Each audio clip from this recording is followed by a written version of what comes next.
Hello, SOBs, and welcome to the Stream of Blood. My name is Jared Logan. The Stream of Blood is a channel on Twitch. Maybe you're watching us on YouTube, where we play tabletop role-playing games. And every Sunday at 10 a.m., it's Vampire Church. We play this game. It's called Vampire the Masquerade. It's the 5th edition of this game to come out. It's by all kinds of really smart people like Kenneth Haidt, and Jason Carl helped do it, and Kareem Muammar, and Carl Bergstrom, all kinds of really fun, creative people put together this version of maybe my favorite role-playing game that's out there that I've enjoyed since I was in high school. You pretend to be spooky, scary-ass vampires drinking blood and shit. It's a good time.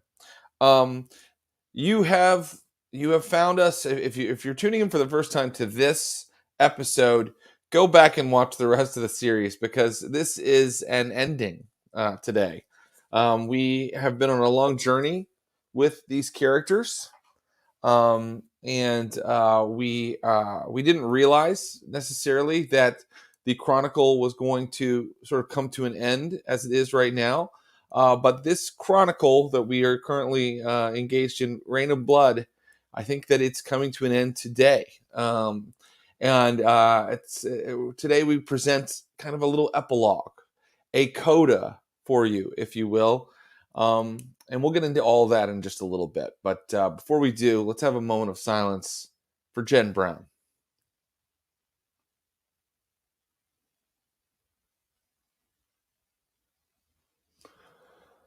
Okay. Guys, the Stream of Blood is a role-playing game channel. The games we play sometimes have adult content. So if you're tuning in and you are don't like to see or hear descriptions of blood drinking or violence or gore, or if you don't like to see vampires use mind control on other people, any number of kind of nasty, creepy things happen in this game. So if those things make you uncomfortable, please give us a pass. But the most important thing to remember is, if you are watching, we always like to hear your reaction. And you can let us know your reaction by going on our Discord. That's the Server of Blood. get on our Discord. Tell us what you thought of the game, your reactions, questions, concerns, comments. We do read all of them, and we do take them very seriously. That said, I think we're about ready to get into today's epilogue, Chapter 4, Rain in Blood. And this today will be kind of a special session. We are running a solo session today. Two of our characters were in the Middle East. One has passed on. Final death has occurred for Jen Brown. Curtis Krieger is still over in the Middle East. Today, we're going to have a one-on-one session with this incredible player. You've seen him on HBO Max's Raised by Wolves. You heard his voice in Assassin's Creed. And people keep commenting, and they're right. He has the best reactions to other players when they're playing. Oh, there goes the top of my mic. He has the best reactions. And so today I'm going to have to work really hard to react to what he's doing. Please welcome the awesome Salim, everybody. Let's bring him in. Hey, buddy, how you doing? What's up? I'm so nervous. Yeah, it's nerve-wracking to be on your own, but yeah, you don't need the backup. I mean, you have backup, right? Lucius does, right? In the form of yeah. I mean, it's always prepared, always ready. Yeah, no, it's gonna be great fun. It's gonna be an absolute bloodbath. I think so. How do you feel about Lucius's position in the city at this point? Does he feel secure? Does he have a lot left to do?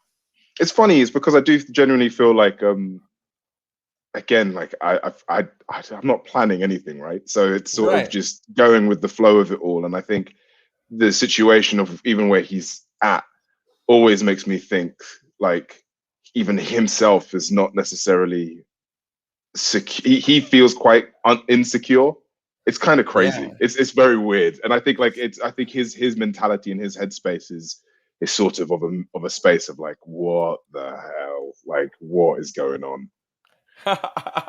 I think it's cool that like role playing, like the kind of emotional kind of what do I want to call it, feedback you get from playing a character is really interesting. I know it's like you're very in it when you're acting, but role playing games have these rules and stuff, but you still get, I feel like, that kind of emotional feedback where like, you know, we take character death really seriously. Like we had a character death last week because people, like a little piece of them that they put into that character dies. So completely. And yeah, it was NPCs last week was too. Yeah. I mean, yeah, but last week was surreal, man. Like it stayed with me for the whole week. Like it's been a weird sort of feeling of like, oh my god, this actually happens. And like, you know, and I love Ashley. Ashley hasn't gone anywhere. She's still there. But that character that she has built is I mean, it's monumental, man. Like, yeah, it's huge. She's amazing. Yeah. Well, let's play some Vampire the Masquerade with Lucius Ali. And where we left him at the Troy Hill Firehouse, where he just smashed up the kind of memorial to fallen firefighters that he thinks is somehow, and correctly has ascertained, is a power source or an important occult focus for the burnt men, the ghosts that were attacking, you know, his allies in the past, were the mortals. Clara, Sabrina, Dylan, all who were up in the Cathedral of Learning when it was burning, and it seemed like those ghosts were attacking it. So Lucius did what he does, which is he went on the offensive. He instead of trying to defend or rescue them, he went and he attacked them, thinking he could pull their focus away.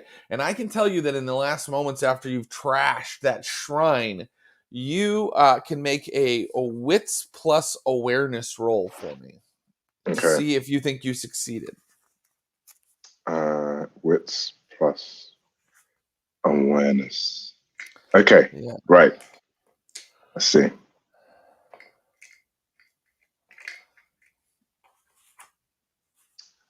I got 3 successes. Very good. So it gets very hot in the room in this firehouse, on the second floor of this firehouse. And for a minute, you're afraid, like, they're back. But your 3 successes is enough for you to feel like you just kind of barely hear, like sounds like it might be outside the firehouse far away, but you know that it's there in the room with you, like a chorus of screams. And it sounds like someone is being dragged into the bowels of hell. Oh. And then all of a sudden, it's not hot anymore in here. Like the presence passes. Shit. So it looks like you have successfully drawn them away or hurt them somehow. What do you do next? Is there any reflective surfaces here? Certainly, yeah. There's some broken glass. I'm going to pick it up, and I think Lucius picks it up, and he looks at it, and he goes, I know you're watching me. Answer me, you coward. Oh, very good. Marius's face appears in the glass, and Marius is normally grinning ear to ear every time you talk to him, but now his face looks very dour indeed. Yes, Marius Sakura appears before you. And I'm like, how could you? Of all the places to attack, of all the people to attack, it is rather foolish of you to attack her. You belong to me, and so do your pets. I belong to no one, Marius. In fact, I truly think that you belong to me now. Really? Yes. Do you fool yourself that those shades were the last thing I have to throw against you? I don't care. You can throw anything you want at me, and I'll be able to handle it. But I'm now giving you an option, a choice, Marius. Bow before me, or simply suffer for my wrath. You know, you talk like you care about your friends, and yet the building is still burning, Dr. Ali. I wonder if they made it out. Prove your independence by destroying me. Or we could do this the easy way and you could bow down to me. Fine. Those are your choices. You know, there's something that it always ceases to surprise me. How I always seem to end up in a situation where it always becomes quite violent, always fighting. I gotta ask you, Marius, aren't you tired of fighting all the time? Actually, I saved my strength for many decades. This play, exactly. Which is why you're going to lose. No, right. I don't tire of fighting. I find it invigorating. And then he sort of winks out. Right. Yeah, go on. I think that what we need to do is find out what happened to the allies who were in the Cathedral of Learning. Well, this is the thing. And I think this is where I'm like, fuck, yes, the building is still burning. I may have got rid of, his friends. So then I think I'm going to make my way back, but also kind of call Clara. Very good. Anyway. You are not getting an answer, which I'm sure is going to make you very nervous. Oh my God. What I'm going to rule is that because you did help, don't get me wrong, like they would have, the burnt men would have made sure nobody got out. But now these people have a chance to get out. But, I don't think you're going to be there in time to kind of like take their hand and help them. And so we're going to find out. We're going to find out how well they got out of there. And we're going to roll a dice pool for each of them. If they get 4 successes, they get out scot-free. They get out completely okay. If they get 3 successes, they've taken minor injuries. 2 successes means they're critically hurt. And if they only get 1 success or less, the fire has consumed them. What? Yeah. So I'm giving Clara a wits plus survival dice pool. I'm giving Sabrina a wits plus survival dice pool plus her arete or her ability to do magic. Like, I think that's very important. So she has quite a big dice pool. Dylan has no dice because Dylan is still in a coma, so they must share successes with her. Here we go. Oh my god. Oh my god. Yeah. So while Jen Brown and Curtis were away, and people will say, Jared, how could you do this to us after last week killing Jen Brown? And guys, I'm just an impartial observer here. The universe has decreed. Lucius decided to take the fight to the burnt men, and we're gonna see how well these people get out of the building. Here we go. First, Clara with her wits plus survival dice pool, and I'm giving she's them my luck. earning 1, 2, 3 successes.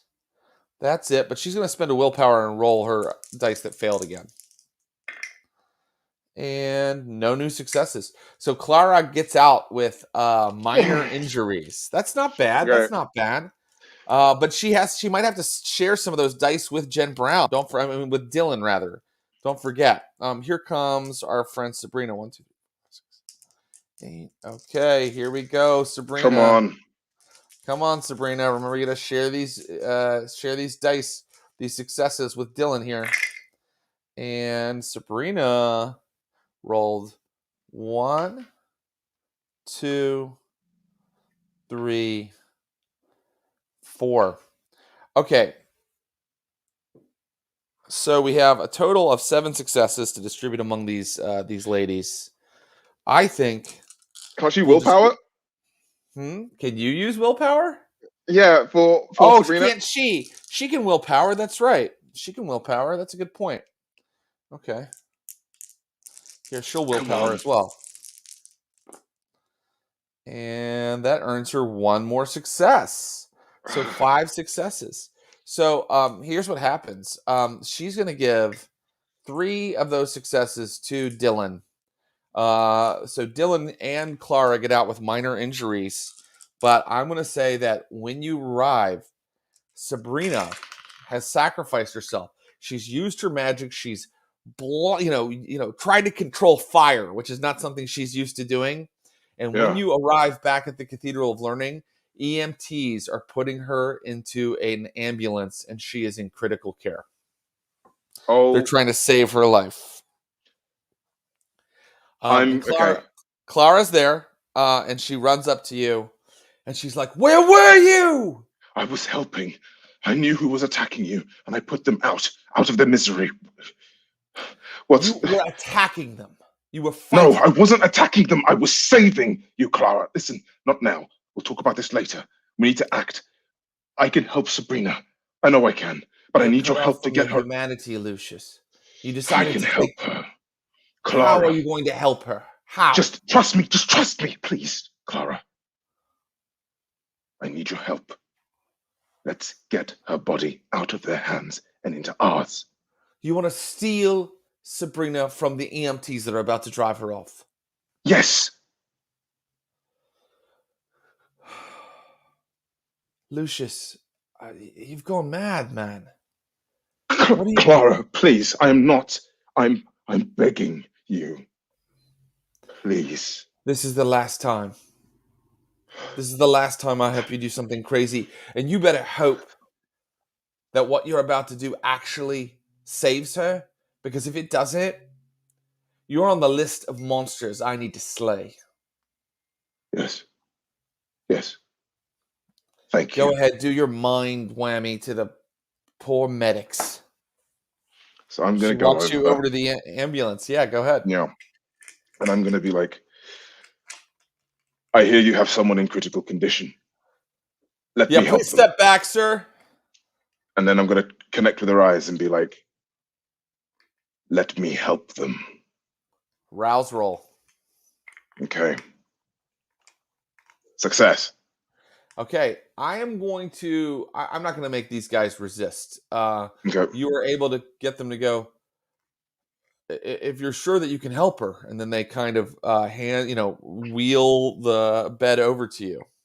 And I'm going to kind of take the bed and I mean, it's too big for my car, isn't it? Yeah. So here's the thing, Jared. Yeah. I want to turn her. You want to turn Sabrina into a vampire? Yes. Okay. What do I do? Well, it's going to be done in about an hour and a half. And Okay. you can do this. You can do this, but you probably do, as you have surmised, need to get her to a safe, dark, secluded place. Or you Yes. have enough time to get back to Economy Village? Is that what you're going to do? That's the plan. The aim is to take her to Economy Village. Clara says, "What do we do with Dylan?" Dylan is also, Dylan can be taken away by the authorities to a hospital as well. Dylan's just not too badly hurt. She, has been unconscious but suffered what would we say, minor injuries. Well, I think the thing that I think I'm gonna look at Clara and be like, you have the choice of either coming back with me, with Dylan, in a safe space, or Clara, she is dead weight. I can't take care of her. You can't. And I don't know. I don't know what the other vampires will do to her. And what do you plan to do with Sabrina, Luce? You said you were going to help her. I am going to help her, but I cannot How? do it here. I'm going to help her. Clara, I'm a doctor. You have to roll to convince Clara. Oh, God. And Clara gets a big dice pull to know if her brother is planning something bad. I know.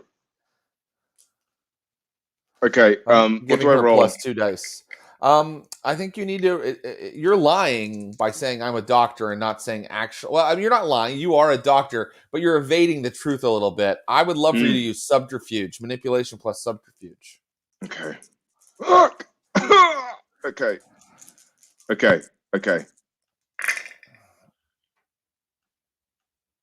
How'd you do? I'm just about to roll. 4 successes. 4 successes. I know what you're thinking, Luce. You're gonna try to turn her into one of you. What? Clara pulls like a knife. I can't let you do that.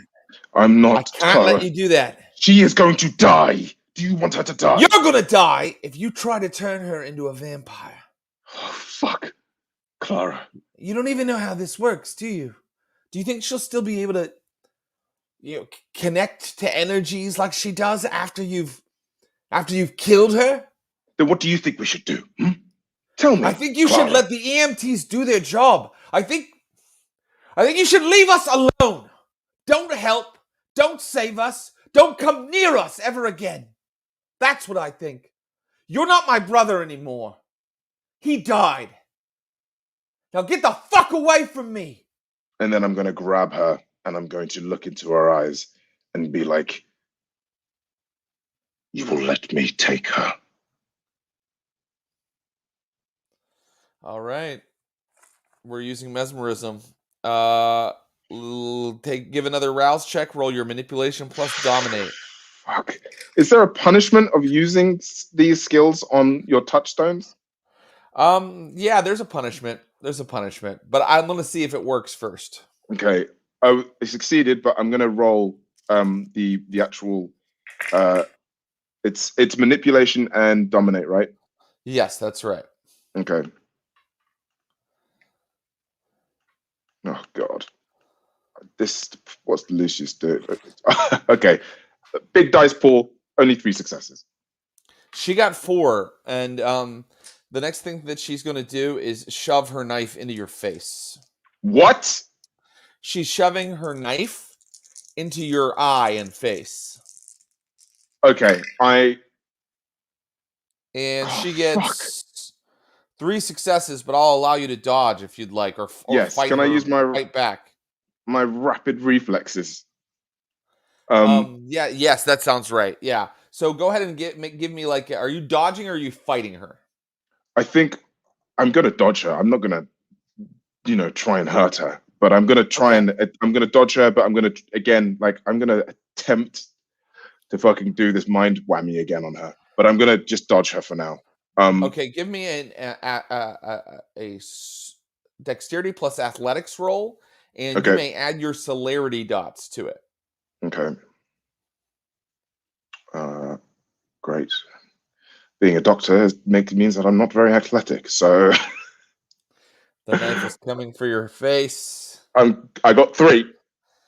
3 versus 3. I'm gonna rule that you successfully dodged it, and now I can tell you that cops and those EMTs that you mesmerized earlier are coming Yeah, over and like trying to. They're like, wait, why are you taking this patient? Like they're like, so mind whammies, especially when we're talking in terms like they don't yeah, last it's a lot for of people. Yeah, forever. And there's no, and look, technically mesmerism lasts a scene, but I think the fact that there's a fight going on now yeah, and that this body laying nearby it, I think it kind of snapped them out of it. yeah, and I So think people are coming over, is my point. I'm going to then. Oh fuck, where's Dylan? Dylan is also laying on like an EMT bed nearby, and they're kind of taking her vital signs and stuff, and they're trying to help her with smoke inhalation. Right, I'm just then. I think I'm just gonna run because I can't deal with this amount of eyes on me and Clara Take attacking a me. take a stain to your humanity. Take 2 stains to your humanity for trying to mesmerize your own touchstone. Oh my god. Okay. Um, and you run off into the night. That's how the Cathedral of Learning debacle ends. Thankfully, all the allies live, and uh, who knows what will happen to them in the future. But what I want to tell you now, Lucius Ali, is we're going to move into kind of a different play style. I'm going to say that Curtis Krieger does not return from the Middle East for a Mm, long time. mm, In that time, every other supernatural group in the city, save for the witches, has kind of been neutralized by you. mm. So I want to know what you and Mary, because Mary is still in your service. What do you do? Do you focus on reconnecting with your sister, or do you start your plan for controlling the city and creating a new society for vampires? And I would like to go month to month So yeah. instead of going night to night and moment to moment. Let's just say like after running away that night, what do you do with the next month of Lucius's unlife? So I think actually that so the next sort of after coming back to the to it's Economy Village, right? That's where the base That's is right. now. I think what I end up doing is I gather the team and I sort of share the news of, that that right now Maria Sakura is weak. He's he's at a corner, and he will not back down without a fight. The last thing that I want to do is, of course, put other kin in danger. But this is our Okay. moment to strike, and I would Right. like to hear. Yeah, You would like to hear, what would you like to hear? I'd like to hear your thoughts, your suggestions, your feelings. Um, okay. So Mary is ready to go. She's Mm, like, yes, we strike now. We show them the glory of our angelic souls as our wings are spread. We show them the power of Cain. And so she's ready to attack whenever mm, you are. You also have Bex with you yep. and Bob. Mm. Uh, Bex recommends spending some time watching him, or really discerning where Marius is, and then just kind of watching him and planning the perfect attack. But she thinks that that could take weeks. And then I'm going to ask, tell me, where is the doctor hiding? Bex says, "I wouldn't know. What do you mean? I don't know where the doctor's hiding. I have no idea." Bex, I hope you're not lying to me. Didn't you help him recently? Look, I left him in a tunnel. It's a safe space the Camarilla had. West side of the city. An old tunnel nobody uses anymore. It's like for water drainage. But where he went after that, I don't know. Maybe he's still there. Right. I think we should use him. I'd like you to go and find him. See if he's there tonight. If you can't find him, then come back. And then I think then I'm going to look at Mary and be like, Mary, your eyes. I need to use them. Do you know, can you find where Mary is hiding? Certainly. I can dream about it as I slumber. I can search for him with my dreaming soul. And Bob, I need a favor. Yeah, of course. Yeah. I'm part of the cult, so I'm ready. What are you thinking? I need you to come with me. It's a top secret mission. Right. Top secret. Well, from one prince to another, I think that, there are things that only the two of us understand. Yes. Right? Yes. And then I'm going to go with him to the majors. To the reclaimers? Yep. Okay. All right. So let me resolve how everybody else goes. I do. Beck's trying to find Dr. Orman. And okay. And now Mary using supernatural means to find let's see. What out of Mary's powers does she have? Like, was she just talking crazy, or does she actually have something that would help? Oh, yep. Okay, she has one little thing that she could try.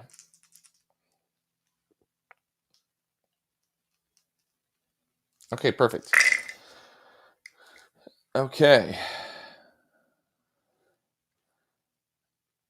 All right, and now let's go to the reclaimers. Absolutely, let's go. So, you guys arrive at Gravity Hill. I'll tell you how those rolls shook out later. But cool. You guys go to Gravity Hill, and are you going to spill blood to summon the reclaimers? Yeah, I will. I'll ask. Shall I spill my blood? Yeah, well, I'll tell you what. Time has passed, so go ahead and bring yourself back to hunger of 1.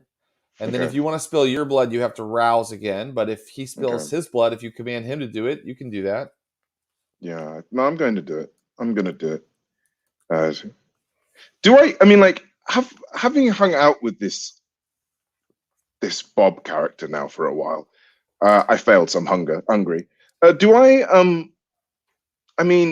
Do I get an idea of how useful or useless this guy actually is? Like, have I seen maybe some form of ilk of? I mean, like, the guy survived. He's like a cockroach. Like, he survived ridiculous amounts. So surely there must be some form of skill that I have seen in this man. Not one skill. Great. He's not useful. As he explains to you at length while you're headed to Gravity Hill. He's really good in kind of like data entry. He knows his way around Excel. But as far as you can tell, it makes no sense why this guy was given the gift of vampirism. It is like another example of how societies just always create these sort of useless middle manager types, and that includes kindred society. Somehow Bob has ended up in your employ, but he does not appear to be a very useful person. Great. Okay. Brilliant. Can't wait to go to the Reclaimers with him. All right. So I think Lucius starts driving. Yeah, goes towards the Reclaimers and summons them with his blood. Okay, Bob, you use his blood, so you don't have to rouse. And soon, Barbara and the other reclaimers walk out into the park. And the second that they see you, they all like start like making, the reclaimers.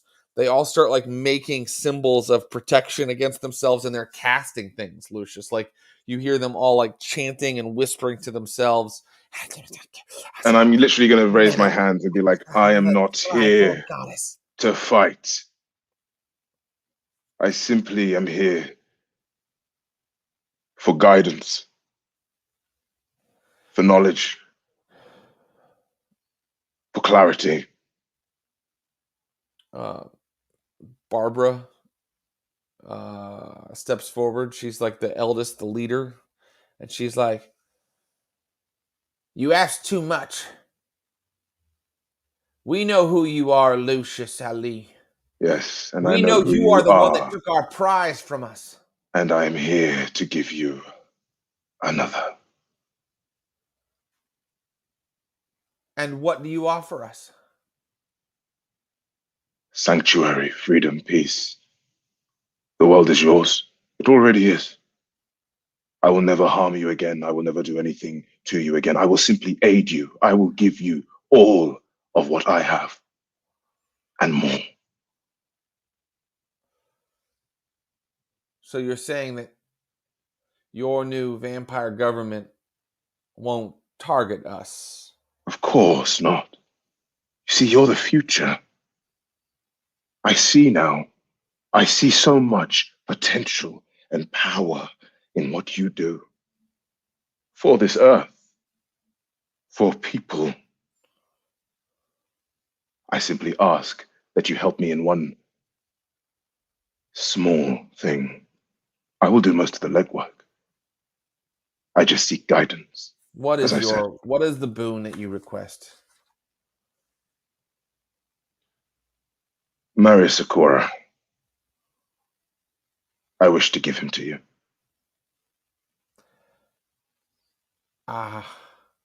You want us to help you move against Marius? Well, I could do most of the moving. I simply need a bit of aid. You see, I do not plan to kill him. I do not plan to give him something so beautiful. Peace. I simply wish to give you his potence, give you his power, because I believe in you. We don't need his power anymore, Lucius Ali. And yes. She puts her arms back, and then she brings forward the Steeler mug that helps them, drink powerful brew. Yes. Yes. Your friend Jen Brown gave this to us. Yes. And it is for that reason only that we have put up with you being in our sanctum so far. It's quite a powerful tool, isn't it? This mug. It is. It makes our magics particularly potent, sometimes at quite a long distance. So tell me, this mug, what happens if you, I don't know. And I'm going to try and reach for it to try and grab it, but very carefully, just, play like just as a sense of trying to lose it. Try to take it in a way, but playfully. Okay. Yeah, that makes sense. You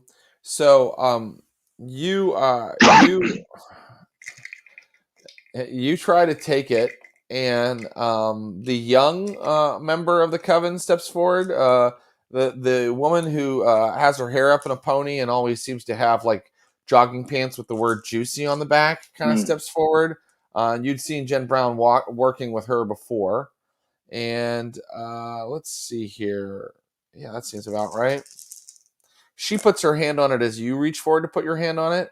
And Lucius, you hear her say, something under her breath, like "Woodershins around the yew tree." And then as you reach for it, you realize that no matter where you try to put your hand, you're not quite putting it on the mug. Like your hand always, it looks like you're going directly for it, but somehow your hand is never quite able to grasp it. And I'm going to kind of laugh and be like, fascinating. You all are incredibly fascinating. Look, I'm not here to threaten you. I simply want some form of peace. And I want you to know that I am not here to cause any form of disturbance to you.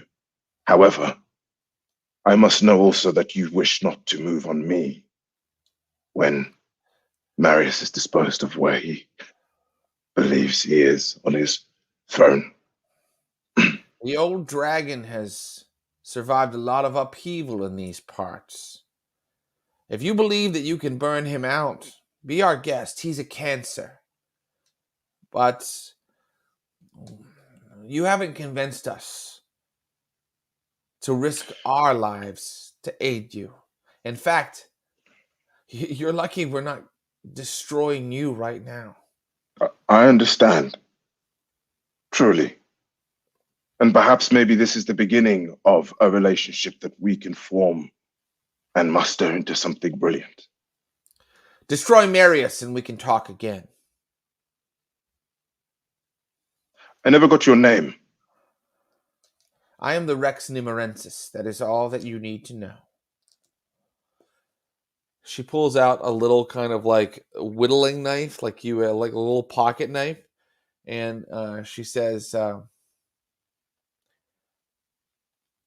will do you this favor. She cuts the end of her finger and she goes, a charm to help you. No more. She offers you her bleeding finger. Your kind isn't normally my type, but for you. And then I go to almost kiss her finger. As you do, you find suddenly your mind is filling with memories you didn't have before. You know things about Marius now. Oh my God. Okay, all right. You know everything she knows about Marius. So you get bonuses on rolls to like know something about him. And then when you're done drinking from the tip of her finger, she says, see, we can never truly be allies, Doctor. You crawl around on the ground drinking blood, and I walk in the sun. Speaking of, I got to get up in a couple hours. You have a good one, all right? And she and the other witches start walking away. Great. I'm going to kind of walk back to Bob and be like, well, that was useful, wasn't it? Looks like you got some blood. Hey, I heard witch blood, it makes you like able to have sex again. Is that true? Well, we'll find out soon enough, won't we? And I'm going to just walk away and just get into the car. Lucius. Wow. He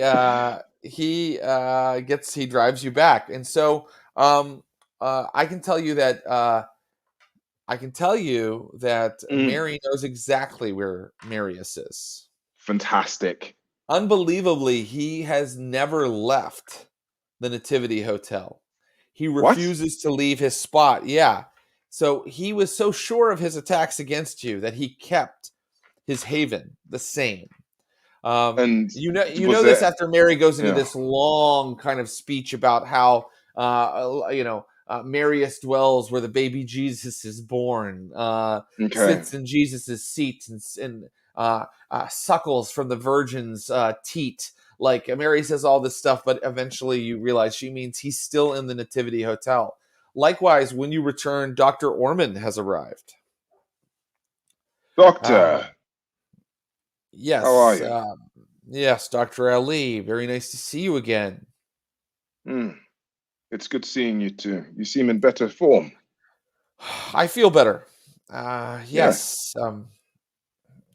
Last time, I feel that you and I didn't quite see eye to eye. No, we didn't. I hope as two men of science we can rectify that by working together further. Absolutely. Of course. Very well. In this new And society, everyone gets a chance, a second chance, a third chance, a fourth chance, as long as you're kin, huh? as long as I am given freedom to conduct my researches, perhaps even Oh, more and freedom than I had under the Camarilla, I of think that you course. and I can make a deal. And Beck says, all right, so I found him. So what's the plan? I paid a visit to a few acquaintances, and I feel like I know more than what's necessarily needed to dispose of our dear friend Marius. Tell me, Mary, within your visions, did you see many people in this cradle? I did see many people, but they were all one. They had been sewn together into a great column of flesh. Bob says, I don't know how much we can trust her intel. She doesn't seem quite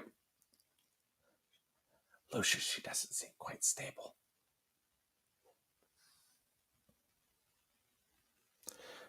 So Mary does tell you that she saw many, many people sewn together into a great column of flesh. Oh no. Has Abu frozen? Oh, I'm on my own. I've got to be entertaining. Um, guys, this happens sometimes. I'm sad that it's happening during our epilogue, but what I can tell you is after we finish with our friend Lucius today, I'm back. we are Oh, he's back. Okay, sweet. Right. So yes. So I'm gonna say from the flesh, I'd say okay, fine. I will probably because I'm thinking then that's probably to deal with the kids, right? The children. That he Actually, why don't you roll an intelligence plus occult roll? But okay. because you took that boon from the witch, go ahead and add I think 3 dice to it. Holy shit. Okay. Wow. Okay. Thanks, man. Of course. 7 successes.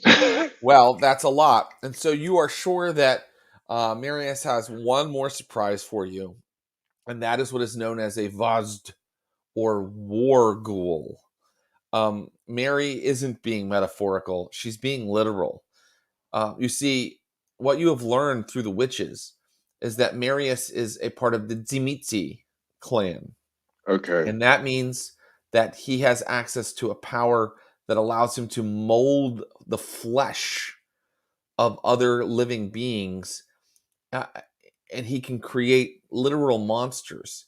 He has created a enormous war ghoul, according to Mary. Mary, she's not quite clear about it, but these Vazd war ghouls can be, 9 feet tall with like 8 limbs. They can be truly horrific to look upon, Okay. and they are like the vampire supernatural equivalent of a tank. Then okay, that's terrifying. Yeah. Then I'm going to look at the doctor and be like, you see, this is where I needed you. Tell me, this thing, this abomination, surely it has weaknesses. Well, it would need to feed on human kindred blood regularly, and so he would have to have a large supply of kindred blood somehow. And I'm not sure how he has managed that, but without plenty of vitae, this thing would sort of lose its will to live, or even its ability to kind of hold together. Can it be turned? Is its allegiance strictly to the Temerius? Well, it's probably mostly mindless, and he's probably training it like a dog to obey his commands because he's the one that feeds it. Uh, Fascinating. he's quite old, as I understand it, so his blood may have the potency to keep it fed, but that means that he is very hungry himself. He's having to pump a lot of his own power into this thing. Fascinating.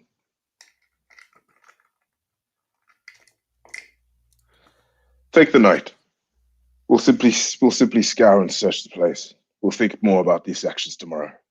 But I think we plan on attacking Marius sooner rather than later. I understand, Bex, your feeling of wanting to be careful with this, but there is no way about it. We cannot be careful. We simply need to strike. If he's hungry now, he's weak. And this flesh-eating monstrosity, whatever it is, if it is truly mindless, then, well, we could figure a way of maneuvering it in some way, shape, or form. Very good. And so everybody takes the night to feed. And I will rule that everybody can take their hunger down to 1. And everybody takes the night to rest up. And in the following night, everybody is gathered once again in the chapel of Economy Village. You've got Bex, Bob, Mary, and Dr. Orman ready to follow you. So the plan then is this. I want to see, because I guess I can't. I'm not going to take a month to look for other kindred or other sort of allies to move on this. No problem. This is something that needs to be done. So what I want to do is, if I'm imagining this space as like it's a hotel, right? It's a hotel that used to be like a kind of a monastery, an abbey back in the day. I'm going to literally turn to the doctor and ask him as well, like, how long does it take to, what kind of spells can he cast in order to encase and trap these beings in this building, which are very incredibly dangerous. Can I cast? Well, your sorcery, yes.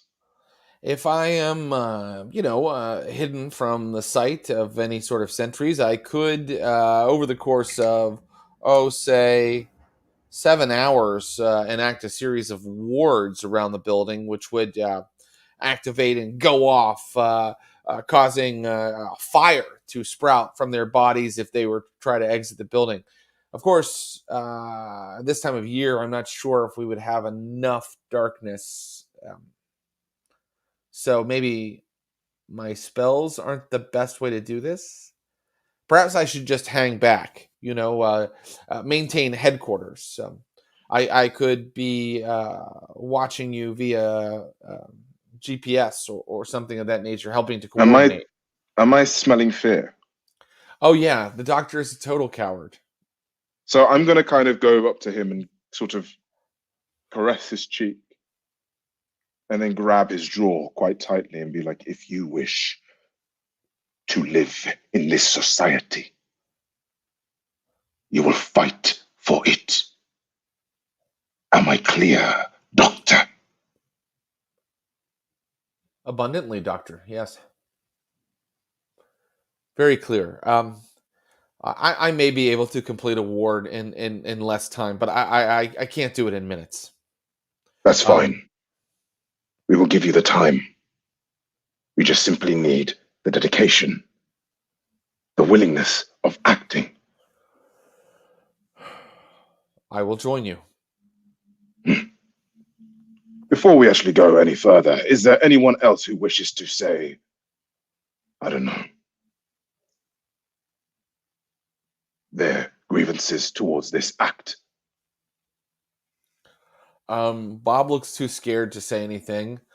Bex says, once we've done this thing, once Marius is out of the way, then what? I want to know what I'm fighting for. What do we build? We are building the future society for our kin.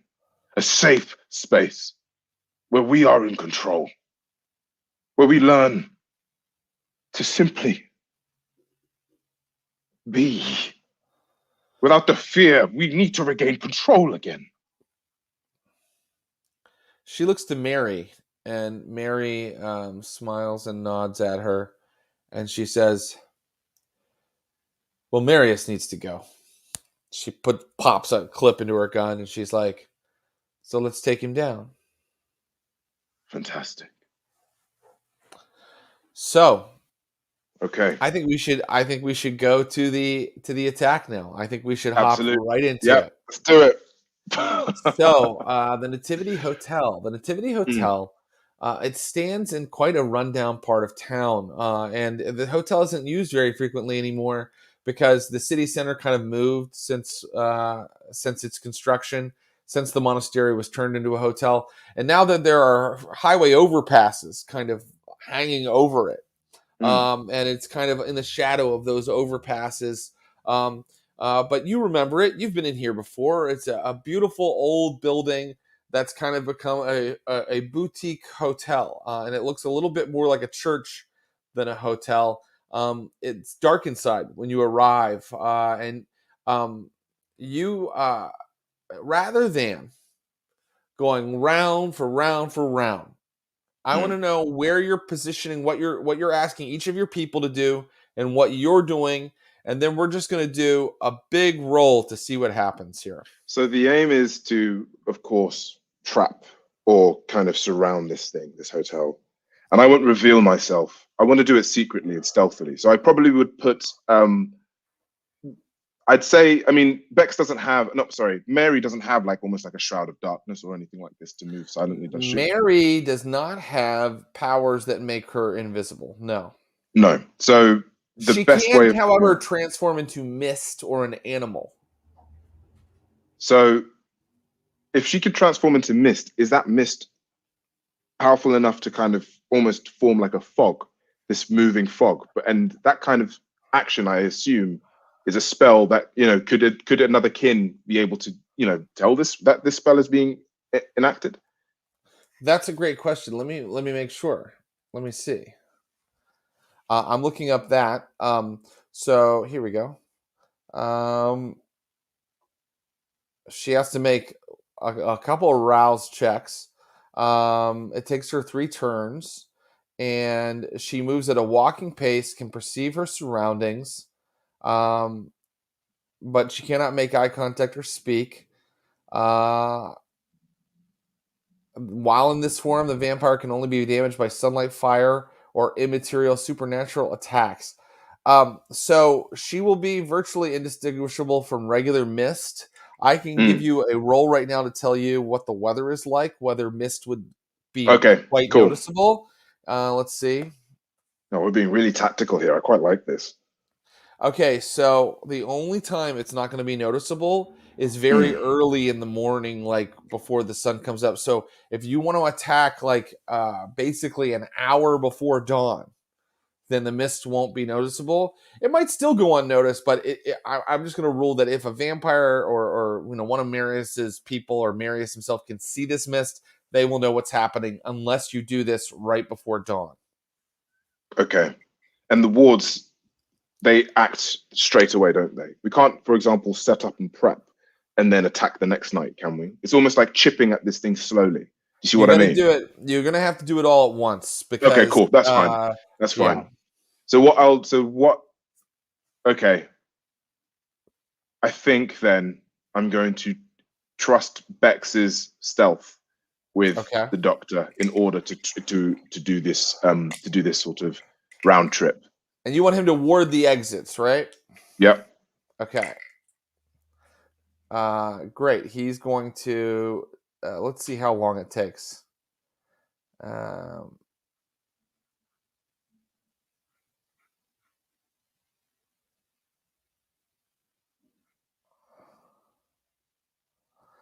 I'm reading, and it looks like, you know, I think it's just going to take him like 10, 15 minutes each.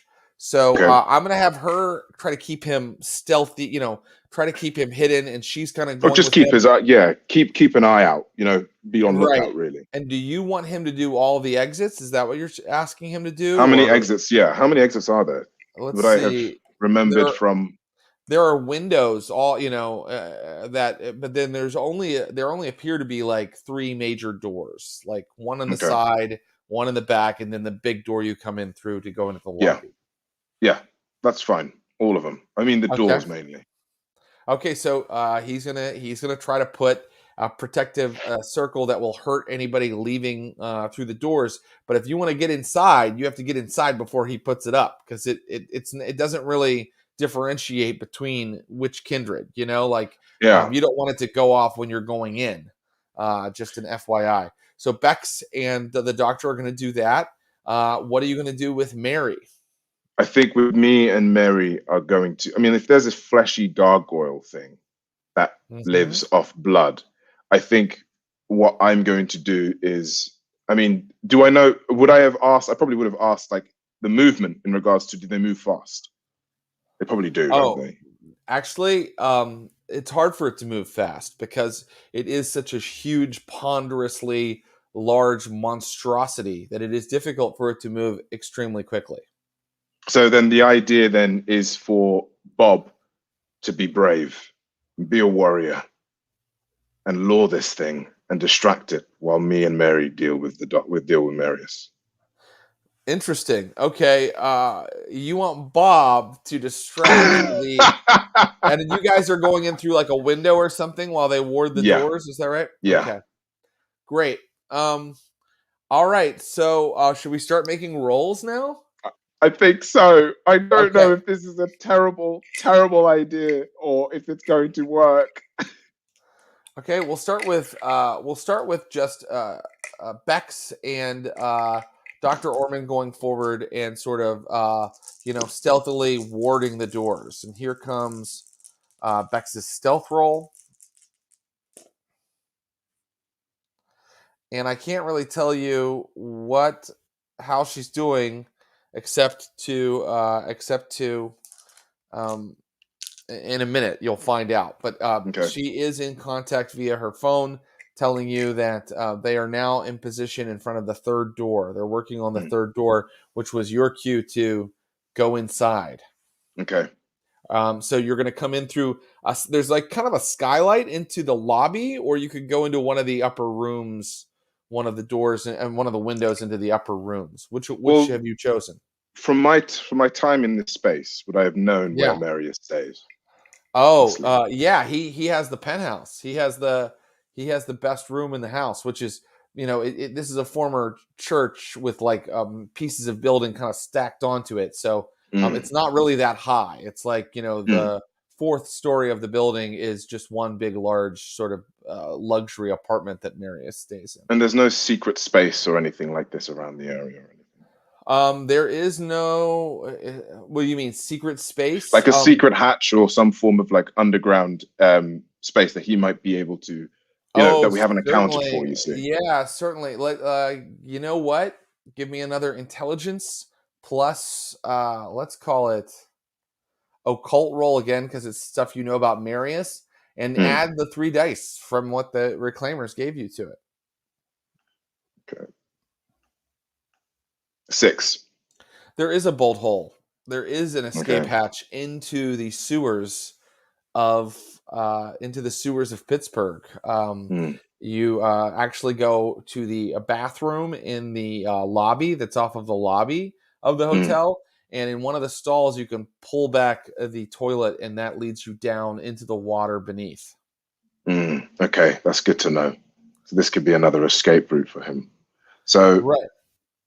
Okay, with that in mind, then I think I will text Bex to take take the doctor to this, to maybe the coordinates of the location to where the end of this space is. So if the doctor or if Marius is able to escape, if he even tries to go that way, he will burst into flames.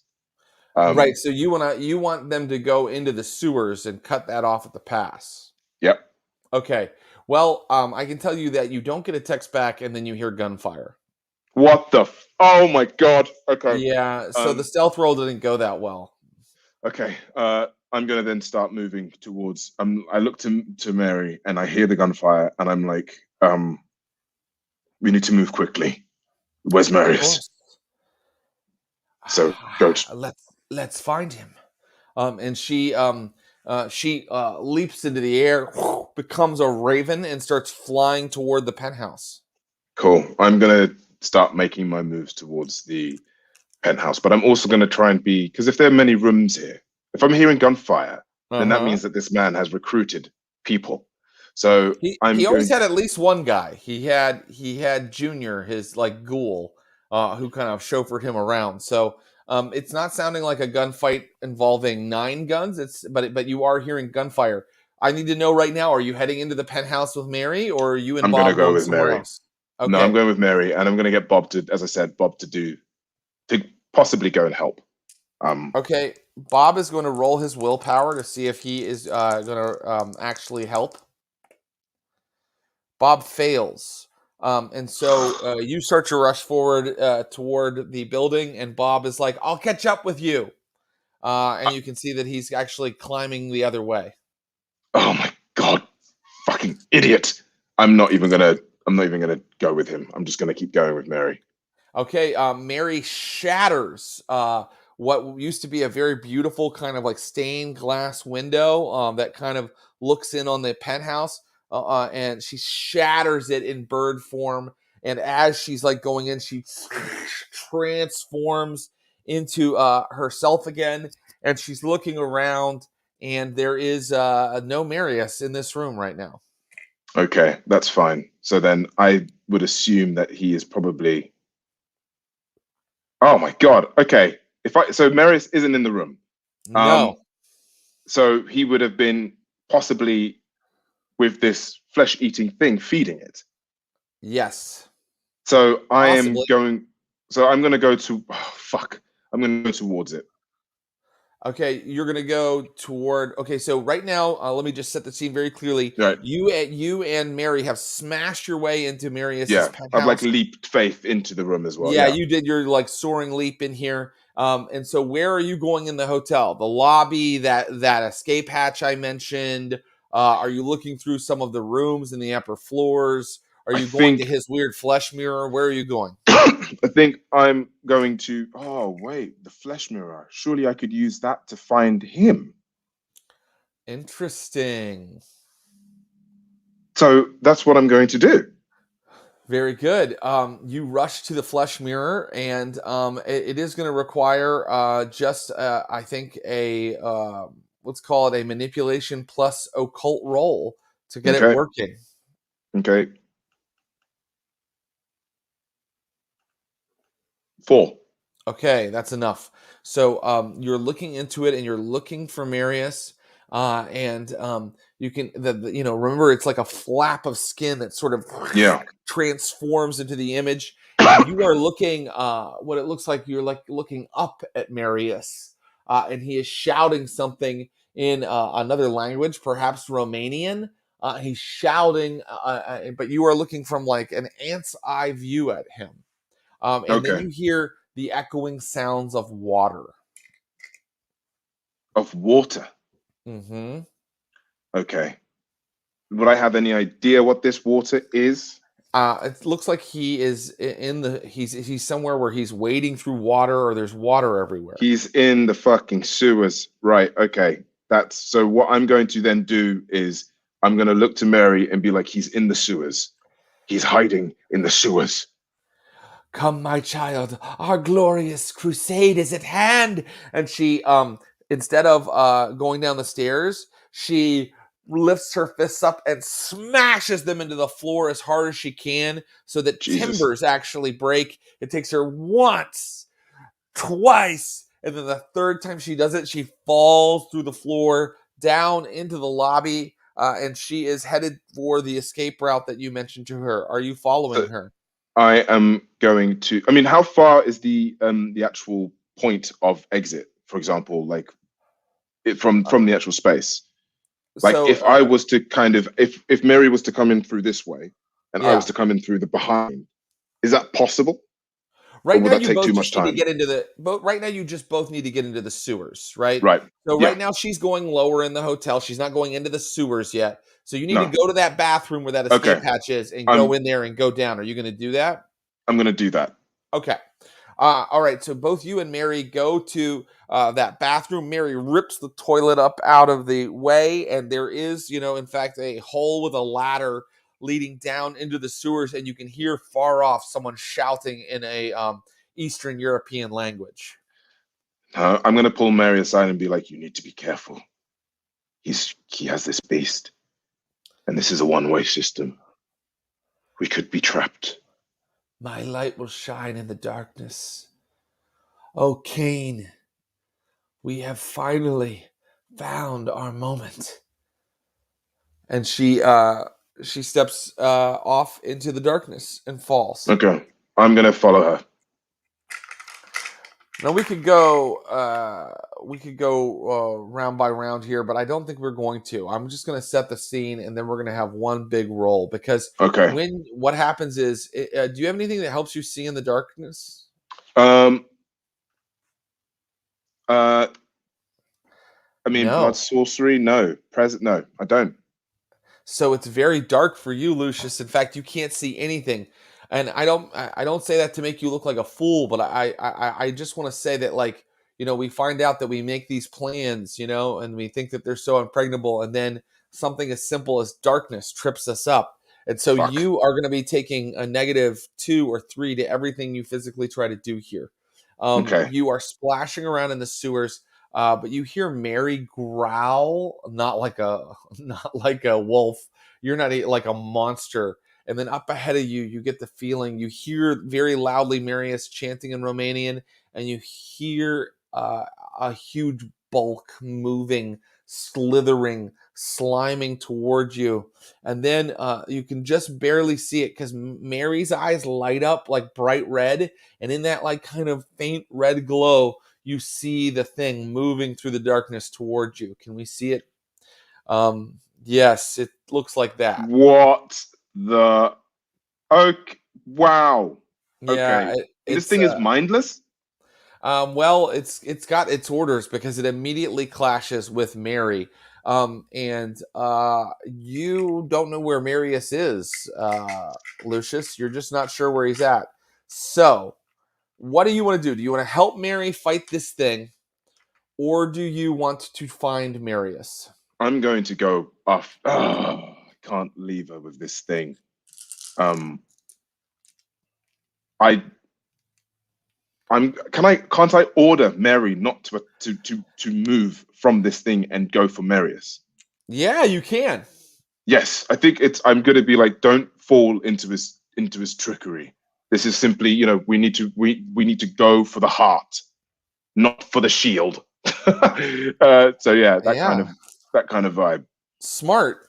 She nods her head and begins to transform into a giant goat, which is my favorite sentence I've said in a while. She nods her head and begins to transform into a giant goat. I keep dropping dice. Okay, great. She's gonna listen to you. Brilliant. Great. And so she, in goat form, splashes around the thing, and the thing. Let's see if she's able to evade it.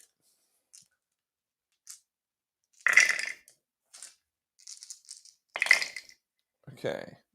She gets 1, 2, 3, 4, 5 successes on her evasion. It gets 1, 2, 3, 4. So she just makes it. She kind of like shoulders her way past the thing, and its claws like rake at her as she goes by, and then you just hear her thumping, splashing further down the tunnel. Now the thing stands before you, and I can tell you that this round, Lucius Ali, it is going to attack you. So, and I know it moves slow, right? It moves pretty slow. So the thing is that I think now what I'm sort of deducing is that Marius is deeper in the thing, and he was shouting orders at it. So surely there must be a way of me trying to dominate this thing, right? Let's see. You want to try to dominate it? Interesting. Okay, so how can I make eye contact in the dark? And also, it has a bunch of heads. Which of the heads? Yeah, which head is the right one? Yeah. Okay, you know what? Fuck it. I'm just gonna try and I'm just gonna. I can't. If it's -3, I'm gonna. Yeah. I think I'm actually going to. Fuck it. I'm gonna blood surge. And I'm gonna go into the belly of the beast. I'm gonna just try and run and dash through it. Okay, so here's what I want to do. Yep. I want to do a done in one. Okay. I think that round for round, this combat will get boring pretty quickly. Do you agree to that? I mean, you can fight. Yeah. You can fight with me right now. Okay. No, I'm not fighting. No, I'm literally. I think the aim is to get past this thing, this monstrosity, and then find for me Marius and put an end to him in the most beautiful way. Its arms, you can feel them as you approach, spinning through the air. They're like blades. This thing, a chorus of voices call out from below because it is actually moving on the backs of like humanoids that are kind of whining and crying and sobbing. A chorus of mournful cries echo from it as you move toward it to fight it. Lucius, give me a strength plus brawl roll, and you may add your potence dice, and you can blood surge as well. Okay. This is a titan fight.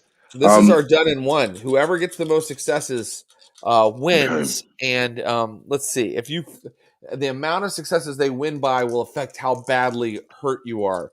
I'm going to say that if this thing gets a total of 3 successes more than you, it has put you into torpor. If it only gets 2 successes more than you, you'll have a chance to escape. If it only gets 1 success more than you, you're completely fine. And if you win, you defeat it unbelievably.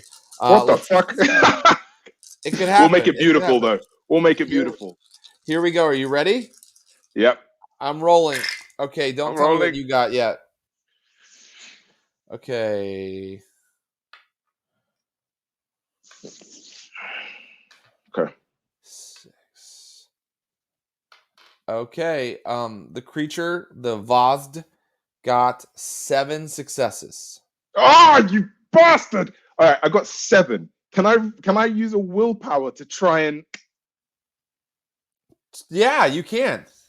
Yeah. But you know what? It will too. Oh fuck! Okay. That means you can re-roll up to 3. Remember? Okay. Just 3. Okay, I got my 9, baby. I got my 9. You've got 9. It got 8. Altogether. So, I'm gonna rule you got 1 more success than it did. So I'm gonna rule that you just take that's just ridiculous. I'm gonna be completely out of. All right, yeah, go on. You take 3. You take 3 damage. It's superficial because it's just from the blades that it's like throwing around, and you're able to get past it, but that was just like you're not able to you're able to evade it, right? Getting one more success than it doesn't allow you to just defeat it, but 1 more success allows you to take 3 damage and evade it. And you're now to where you can hear a scuffle taking place in the dark between something huge and 4-legged, bleeding like a goat, and a man who's yelling, and you recognize the voice as Marius. I'm gonna sort of just keep making my way through, feeling the damage and feeling the fear of the madness of what I tried to just do, and make my way towards where the scuffle is. And I'm just like, I can't. I think I'm so fixated and so focused on this goal that has kind of been driving me forwards towards this sort of this power, right? Yeah. And I think I'm just gonna keep on moving. Okay, let's do Marius versus Mary and see who won. When you get there, you'll find out. Okay. And again, I think like in the back of Lucius's head is just he's thinking of Clara, he's thinking of Jen, he's thinking of Curtis, and he's just thinking of so many of these voices which are kind of driving him forward and pushing him to just almost want to. He's getting fueled by anger now, fueled by this like kind of madness in a weird way. Okay. Check this out. Marius was ready for something like this. All the guy does is plot and plan. And he also just got more successes. So here's what you see when you get near. Mary, when you get up there, you can see that there's a little bit of light, Lucius. Just a little bit. Something is blinking on the side of this goat. A little kind of like box is blinking on the side of her. And then you see the shadow of Marius make a gesture. and suddenly an explosive goes off in Mary's side. Boom! You need to make a Dex plus Athletics celerity roll to not get hit by the force of the explosion. Shit! I got one success. Not enough, and so I'm going to rule that you take. Let's see. Okay, you take. Oh, only 2 more lethal damage.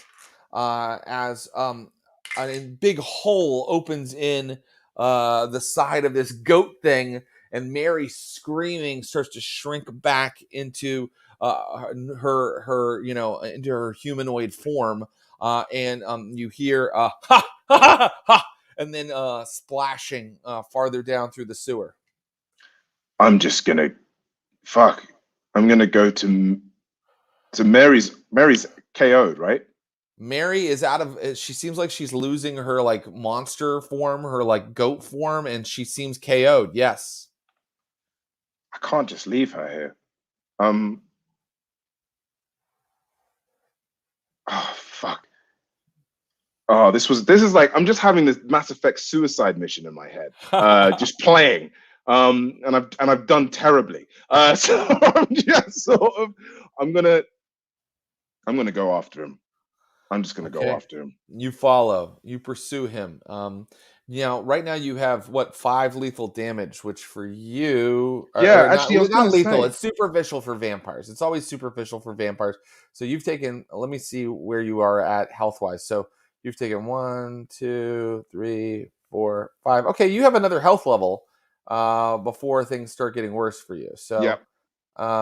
And you're not none of it is aggravated so you're still in fighting form, and you race after him through the water, through the sludge, and let's give me a Dex plus Athletics roll versus Marius's Dex plus Athletics to see if Can you I catch up with surge? him.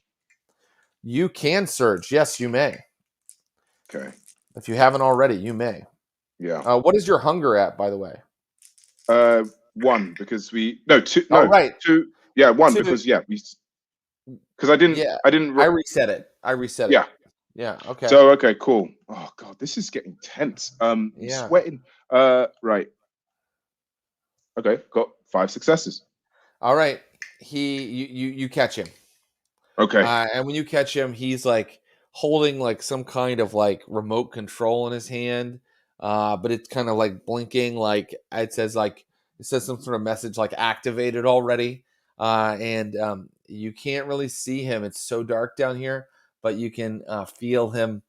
He's like kind of like he's in your clutches right now. But the thing is, if I see this blinking thing, am I right in saying that his eyes are glowing in the dark? No, his eyes are not glowing in the dark, actually. You know what? Actually, let me see something.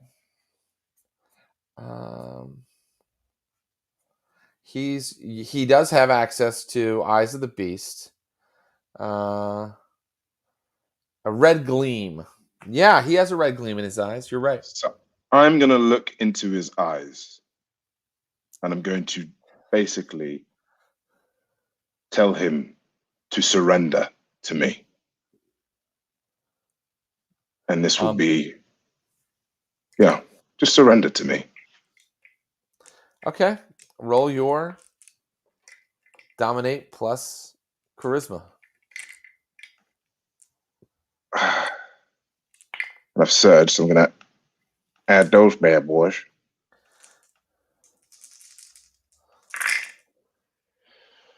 Okay. 7. 2, 3, 4, 5, 6, 7. He meets you. He got 7 as well. Okay. And he looks you in the eyes and he goes, "Never." Hey, can my body feel that this guy has rigged himself with like C4 or something? Oh, how did you figure that out? Yeah. Well, I'm getting some real die-hard vibes and feelings about this right now. Yeah. you kind of feel something on his chest. Yes, he's wearing some kind of weird vest. Yeah, so I'm gonna. Okay, so if that doesn't work, that's the round. Then I'm gonna try and grab his arm to kind of almost stop him from pushing any sort of form of button. All right, here we go. This is the final roll. Oh fuck! The final roll is your dexterity plus brawl, and you can add your celerity to it, versus Marius's ability to press a button. This Are you ready? This is so evil. So dexterity plus brawl, plus my celerity. So that's, and then can I add my surge or no? Is that if this is just a pure? You can add your surge, yeah. Okay. Oh fuck. Okay. All right. Oh my god! I got 6. 6. 1. Holy shit! He got 2. You stop him. All right, that's it, mate. I'm eating this fucking idiot. Your fangs bite into his neck. It is a heady brew, Lucius. Oh my god. He's been around a long time, and this wine has had a chance to age and become very rich, very heady. His memories flow into you. His abilities flow into you. Maybe we have to look at as usual on Vampires of Pittsburgh. We have to look up the Diablerie rules. Of course. And this will be. I thought that was the final roll, but I was wrong. There's the Diablerie. Let's see. I'll bring it up right now. Here we go. Okay. Oh, this could end fucking horrendously. You have to. Let's see. You have to make. You have to win a number of strength plus resolve tests equal to the victim's blood potency. Marius had a blood potency of 4. So wow. Give me a strength plus resolve test. Oh, okay, beautiful. All right. Let me 4. That's nuts. Yep.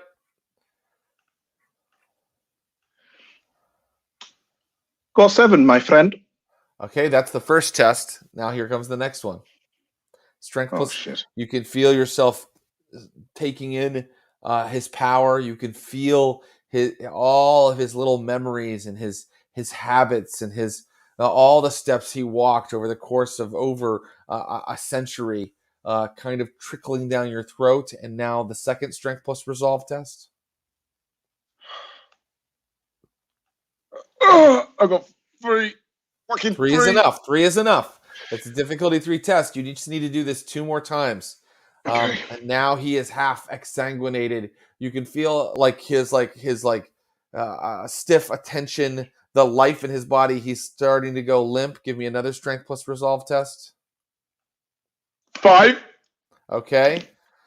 And your final strength plus resolve test. He now seems unconscious. He's hanging limply against you.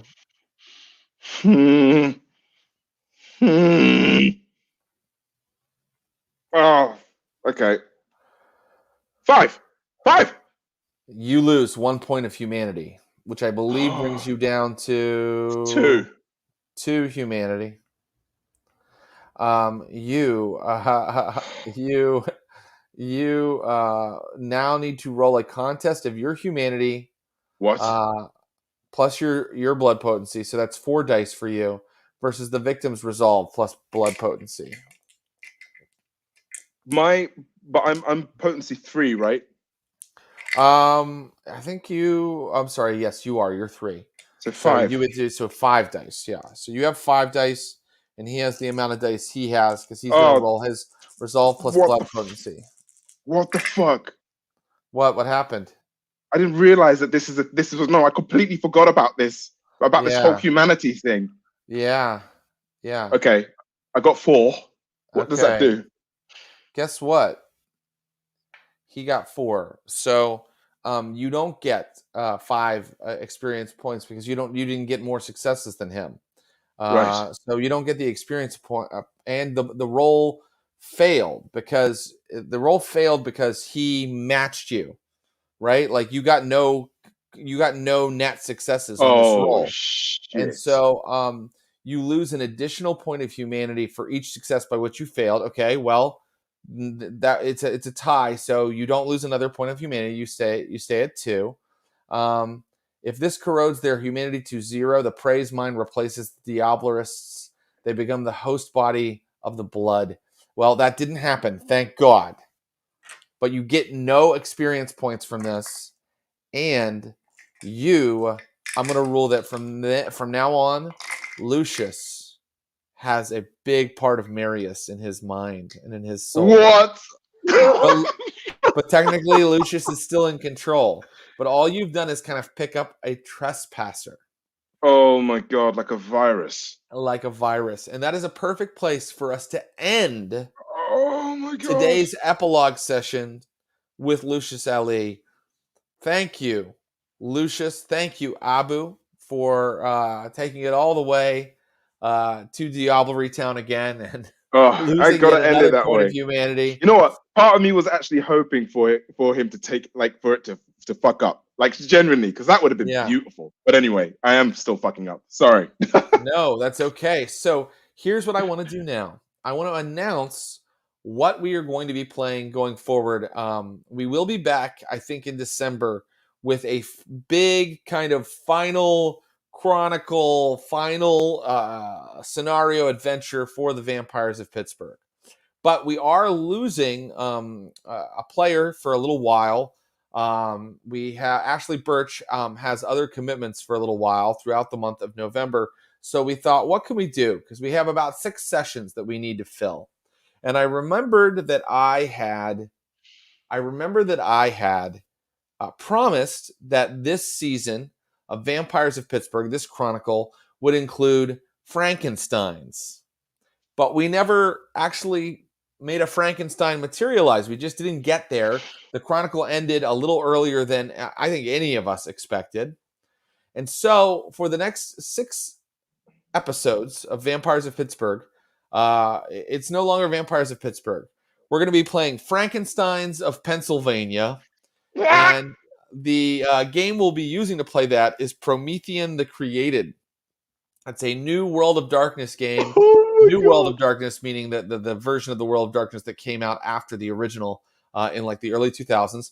And in Promethean the Created, you play a artificially created being, like a Frankenstein's monster that is looking for its place in the world, in the universe. Oh my God! You are going to design a Frankenstein's monster, Abu, to play alongside Ross Bryant. And I'm also happy to announce that because we're missing Ashley for a little while she has other work. You will be playing beside Josephine McAdam, who you met when she was an Inquisitor before, but she'll be back as one of our Frankensteins. So she's amazing. She's awesome. You and Ross are going to create awesome Frankensteins. We're going to have an awesome time finding out about the Frankensteins of Pennsylvania. And in fact, I think we should create your character right now. What do you say? Yes, I am down for it. All right, let's do this. So, can I see the character sheet? Secret Storyteller Clinton Trucks, is that possible? Basically, we're going to fill in dots like we did for your vampire, but we're going to, this time we're creating a Promethean. So, as a Promethean, you literally were awakened on a laboratory table, or you were created from an occult ritual. And there are many different types of Promethean. But before we get into that, I want to just look at the character sheet. Let's see if we can get that nice and big so we can see it. There it is. Okay, so there it is. And let's choose. I'm sorry, Clint, you did that perfectly, but I think that we should probably choose what type of Promethean Abu is going to play first. So that is called your lineage, and it means like the certain like kind of experiment or occult ritual that brought you to life. Yeah. And there are 5 different lineages. So one lineage is called the Wretched, And they are literally Frankenstein's monsters. They yes, here they are. They are Frankenstein, the wretched. So they are shambling creatures whose limbs and organs were culled from multiple bodies. They were given life by the element of fire in the form of lightning, and they suffer from an excess of the choleric humor. By the way, this game is all about alchemy and humors and old-fashioned pseudoscience like that. So the progenitor was the famous Frankenstein's monster, and their bestowment is unholy strength. So that's one of your choices. Let's look at the other choices. So that you could be literally a Frankenstein, or you can be a Galatea, the Muses. Beautiful creatures made from the most perfect body parts from multiple corpses. They are enlivened by the breath of life and animated with an excess of the sanguine humor. Their progenitor was Galatea, the woman created by Pygmalion, and they have a mesmerizing appearance. People become obsessed with them and fall in love with them, even though they are unholy creations that should not be. Okay, and then next, another choice you have are the Osiris lineage, otherwise known as the Nepri, descendants of their Egyptian progenitor Osiris, who was dismembered and remade by Isis by the banks of the Nile. Osirians come to new life amidst water with an excess of the phlegmatic humor, and their bestowment is called revivification. Wow, what does that mean? Revivification, means it's very hard to kill them. They can bring themselves back to life after they are killed again. Jeez. So they can keep rising from the grave. That's the Osiris. Let's look at, can we go back a little bit? I want to just go. So mesmerizing appearances, as you would imagine, people become mesmerized or hypnotized by how beautiful the Galateans are. And then the Frankensteins have unholy strength, which I think you can imagine what that is. They can, that is, right? Yeah, they can blast a wall open with their hands. Okay, so let's go. Those are the first three. And then the next one is the Tammuz. Brutes reborn in the womb of the earth and stricken with an excess of the melancholic humor. Their progenitor was a Babylonian golem, and their bestowment is unholy stamina. So these are golems, like the Rabbi Ben Lo story, the golem of Prague. They look like they're made of clay, and they are tireless. They cannot be stopped. They are relentless. Okay. And then your final choice are the Ulgan, also known as the Riven. Creatures born in bodies torn apart by spirits, animated by ectoplasm left in their wounds. Their ectoplasmic humor often overwhelms their sense of reason. Their progenitor was a Siberian shaman, and their bestowment is ephemeral flesh. And what that means is the Ulgan can see spirits. They can see spirits of nature and spirits of the dead that are around us at all times on the other side of the veil.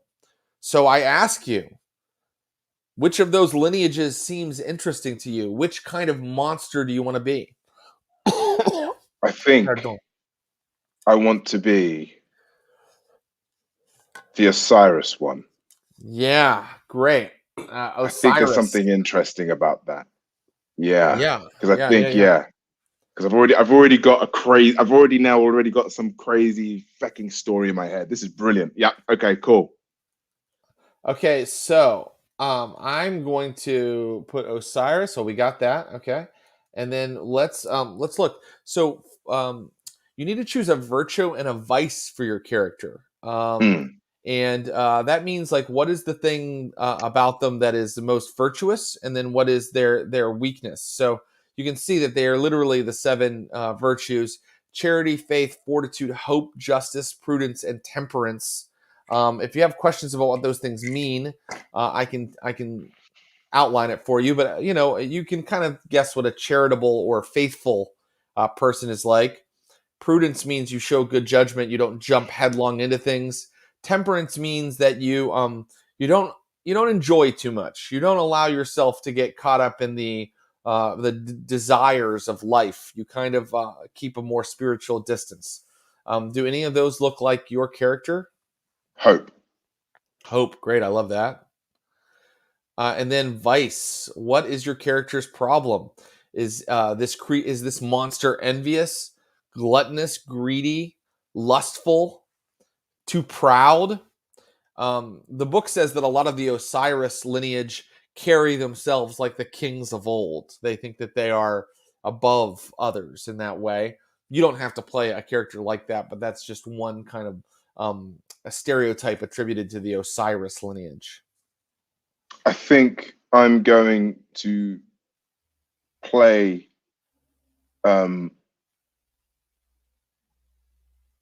let's have a go at, so let's go for lust. Something interesting about that. Yeah, there is. Like it wants to fall in love, but it it has a little trouble doing that, being that it is a monster revived from death. And I just looked up its revivification bestowment, and it says you can come back to life after being killed. You can rise from the death even if your Azoth, which is kind of like your blood potency, is only 1 dot. Once you have risen from the dead, you must purchase this power anew.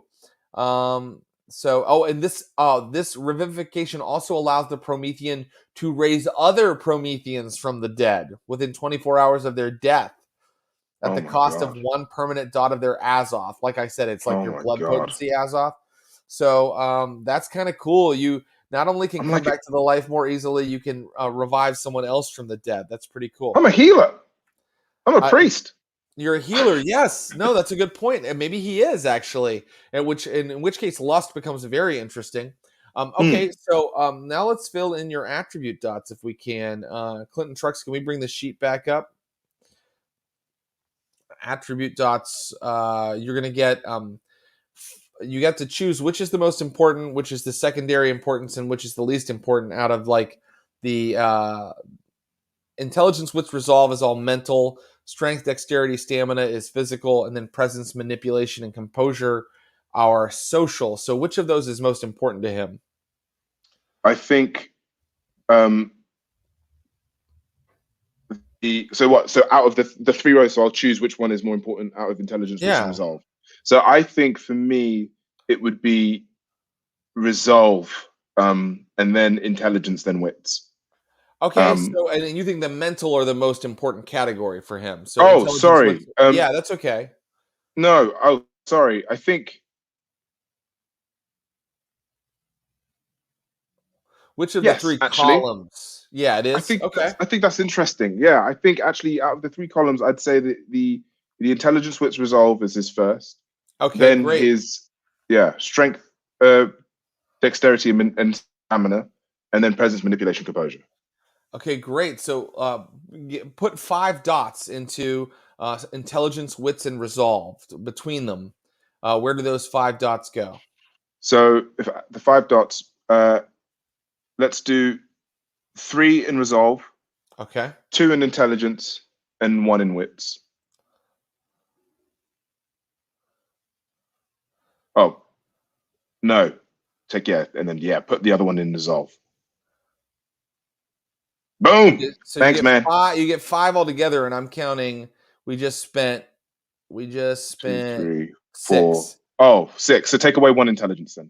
Actually, no. You know what? Take away 1 resolve. Sorry, and put that in intelligence, because I think my fellow being. Oh no, wait, I can't leave it like that. Sorry, my bad. You like my maths like is. Yeah, my maths is a bit weird today. It's tough, it's tough to follow sometimes. Okay, so that's 5 right there. Good work. And so we said physical is next. You get 4 dots in physical. Where do you want those to go? Okay. I'd say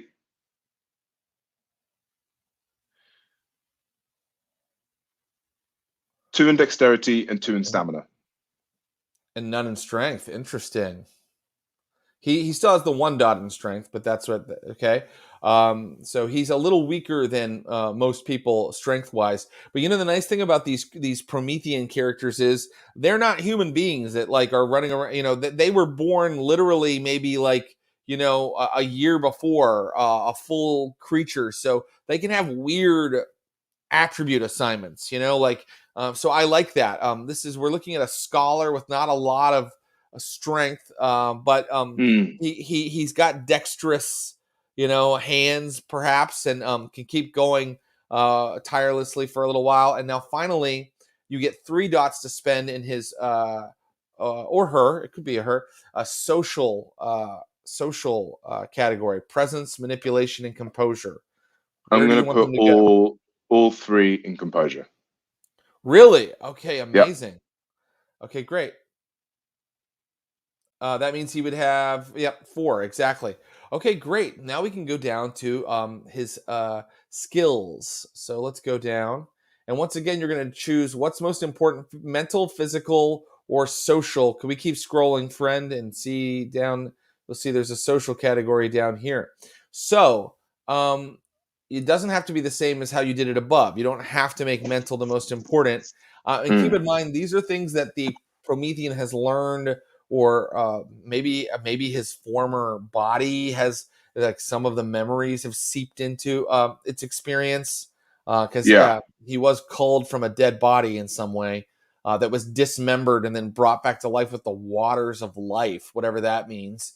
So you tell me, what do you think is his primary category: mental, physical, or social? Could I just look at the just scroll up a bit? Sorry, my friend, so I can see what I've done with the dots above. Mm-hmm. I can do that. Thank you. Intelligence. Cool. All right. I'm gonna go for the it will be the scroll down again, please. Mental's going to be the second favorite. Physical We're is gonna go physical first. going to be no. You know what? Switch them around. Mental's going to be the first. Physical's going Okay. second, and then social. All right, let's spend 11 dots in our mental skills. Okay. And you tell me where you'd like them to go. So, what time are we in? What time frame are we in? We're The modern day, year right? 2021. Okay, brilliant. I'm going to put, if I've got 11, let's put uh, let's put 3 in investigation. Great.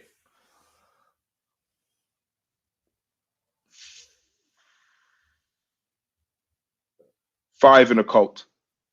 Wow. Okay. So it costs, I think it costs a little Oh, more to right. get 5, but that's okay. You can do it. It's just going to cost you 2 dots to get 5 there, I think. Okay. Maybe that's the And old rule. Let me make sure. Actually, let me make sure. But you can go ahead and put 5 in if you'd like. You've got 3 left. I'm going to put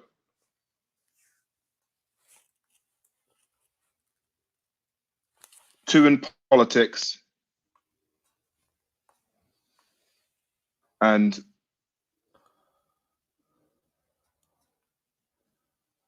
1 in crafts. Great. Um, I'm gonna just go ahead and, you know what, I think the World of Darkness rulebook, that is kind of the core book for this, says that it costs like 2 dots to get a 5th dot.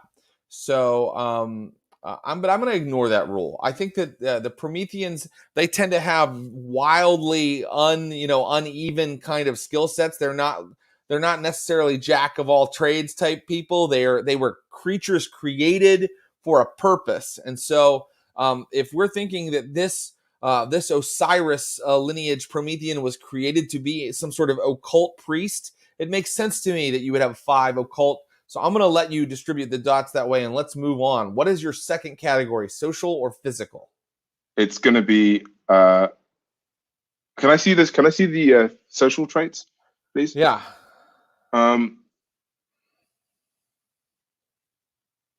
No, let's go for physical. Yeah, Yeah. let's go So physical. And 7 dots in physical. 7 dots in okay, physical. I think I'm going to put uh 3 in athletics. Hmm? Larceny is fire, right? Larceny is more like breaking and entering, hot wiring Right. cars. I'm going to put 1 in brawl and 2 in stealth. You have 1 more dot. Okay. It's 7 dots here. I'm going to put another in athletics. Great. Very interesting. He doesn't really know how to drive or use a gun. but he has the basics of fighting, sneaking, and just kind of running. Okay, now we're going to look at your social dots. You get 4 in this.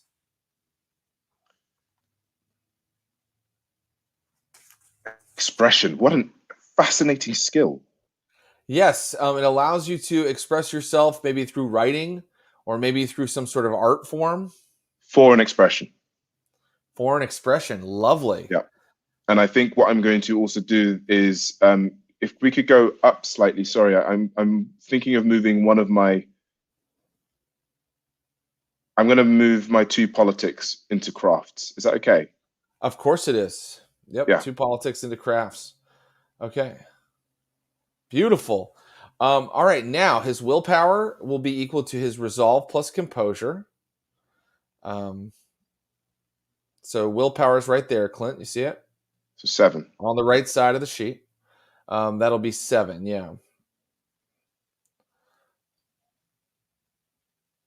Great. And then your humanity will start at 7 as well. Yes, you have humanity again. Oh my God. So we'll bring that up to 7. We'd actually fill in all those dots below as well, because we need to know when they go away. Great. Perfect. And now, let's see. You're going to take merits, okay? So you get 7 dots worth of merits. And merits, there are Promethean ones, and then there are like, regular merits that any human could take. So let's look at those first. Clint, could you pop that open? So you can see like common sense, danger sense, eidetic memory, encyclopedic knowledge. Oh my gosh. You see it can get pretty complicated, but let's scroll all the way down to the bottom, Clint, to the Promethean merits. Okay. So, so you can see that Elpis is like hope. It's like this sort of thing that lets you kind of cheat fate a little bit, I'm sorry, it doesn't let you cheat fate. It gives you visions and dreams that allow you to like follow your quest, because every Promethean is on what is called a pilgrimage. You can't stay in one place for very long. You're constantly moving, learning more about your strange, unliving state in order to maybe eventually become human or to become something even more powerful than what you are now. So Elpis will give you strange hints and clues and visions that help you do that. Okay. You can have a lair, which is like a haven in Vampire. It's like a safe house that you go to sometime. Repute means, among other Prometheans, people know about you. Residual memory means that certain skills that the dead body you were made from had certain kind of memories and skills, and sometimes those come to the fore with you. Another thing you can do with your merits is get a higher Azoth. You see that thing Azoth to the right there? So Azoth is kind of like your blood potency. It's like, how powerful are you? You were animated by alchemical fire called Azoth. And the more you have in you, the more kind of like just brutally powerful you are as a Promethean. And so you could actually spend, I believe, 3 of these merit dots to get another point of Azoth. Let me make sure of that, but I'm pretty sure that's how it works. Keep that in mind, that if you'd rather like spend like, what you could do is like take 1 dot in some merit and then get like 2 more dots of Azoth if you'd like. Right. And start at like blood, basically the Promethean version of blood potency 3. Okay. Yeah. I might. And then there's companion, famous face, and is there any more down there? Yeah, I think there are. Yeah, let's see. Fresh corpse, good brain, hideous. Anyway, pilgrim, I can find out what those mean if any of them strike your fancy. I think you know what, where I'm leaning towards, and I'll just tell, just kind of, I think my character is very I think he's artistic, and I think he's trying to find love. Right. And I think that there is a sense of, I think he's been going at it for a while. Well, not for a while, if he's quite new. I guess I'm almost, so with the good brain, I guess that's with, thinking of the intelligence and stuff, right? And like being able to. It says, good brain, enough knowledge remains in the makeup of your nervous system to take the wheel for certain actions. Choose a skill for each dot in this merit. Once per story, you can re-roll an action made with one of those skills. Bloody hell, that's bloody good, isn't it? Yeah, that's pretty good. And what does Azoth do, really? You sometimes roll it to see how people react to you, because Prometheans, as they are things that should not be, the higher their Azoth, the more people realize that you're not quite human. And so it can create disquiet in people, where at early stages, like that clerk is just not friendly to you in the convenience store.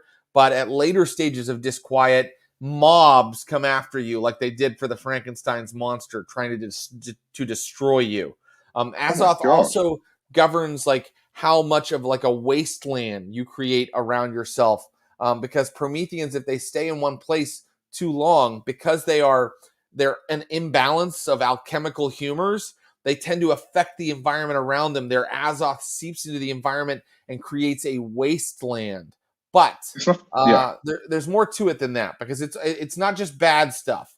Like basically, it is like your blood potency, and you can use it to activate like incredible feats of strength and things like that. Let me find a good description of it, and I'll tell you all about it.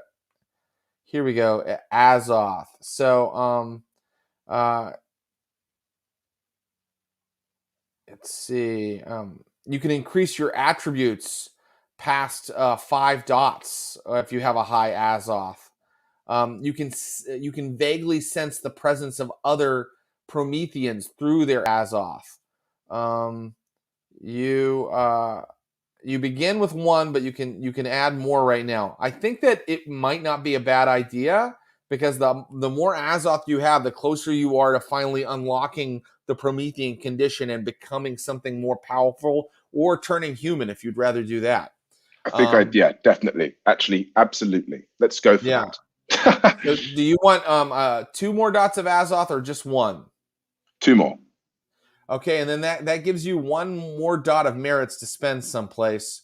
That's Where would fine. you like to put them? Would you like that good brain at 1 dot, and then you have 1 skill that you can re-roll sometimes?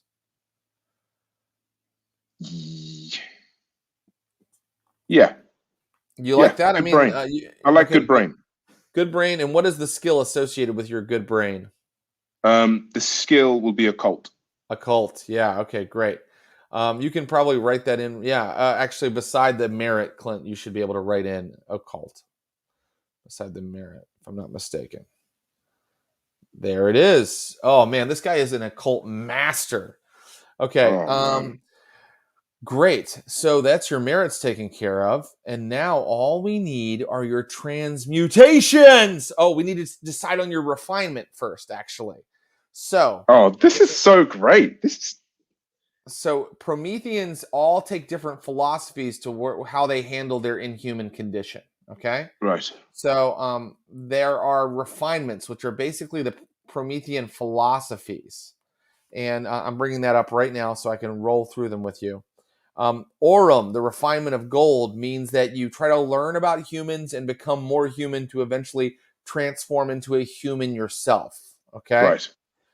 Cuprum, the refinement of copper, is for it's the refinement of self. You don't mess with other people. You do seclusion and meditation, and you practice like kind of gaining mastery of yourself, never losing control. Ferrum, the refinement of iron, means you try to master your Promethean body and become like the ultimate tool for whatever it is you think your purpose is in life, through like, manipulating. You definitely want to get high Azoth so you can get like a 6 in strength one day or something if you're a Ferrum Promethean. Then there's let's see, Mercurius, Quicksilver.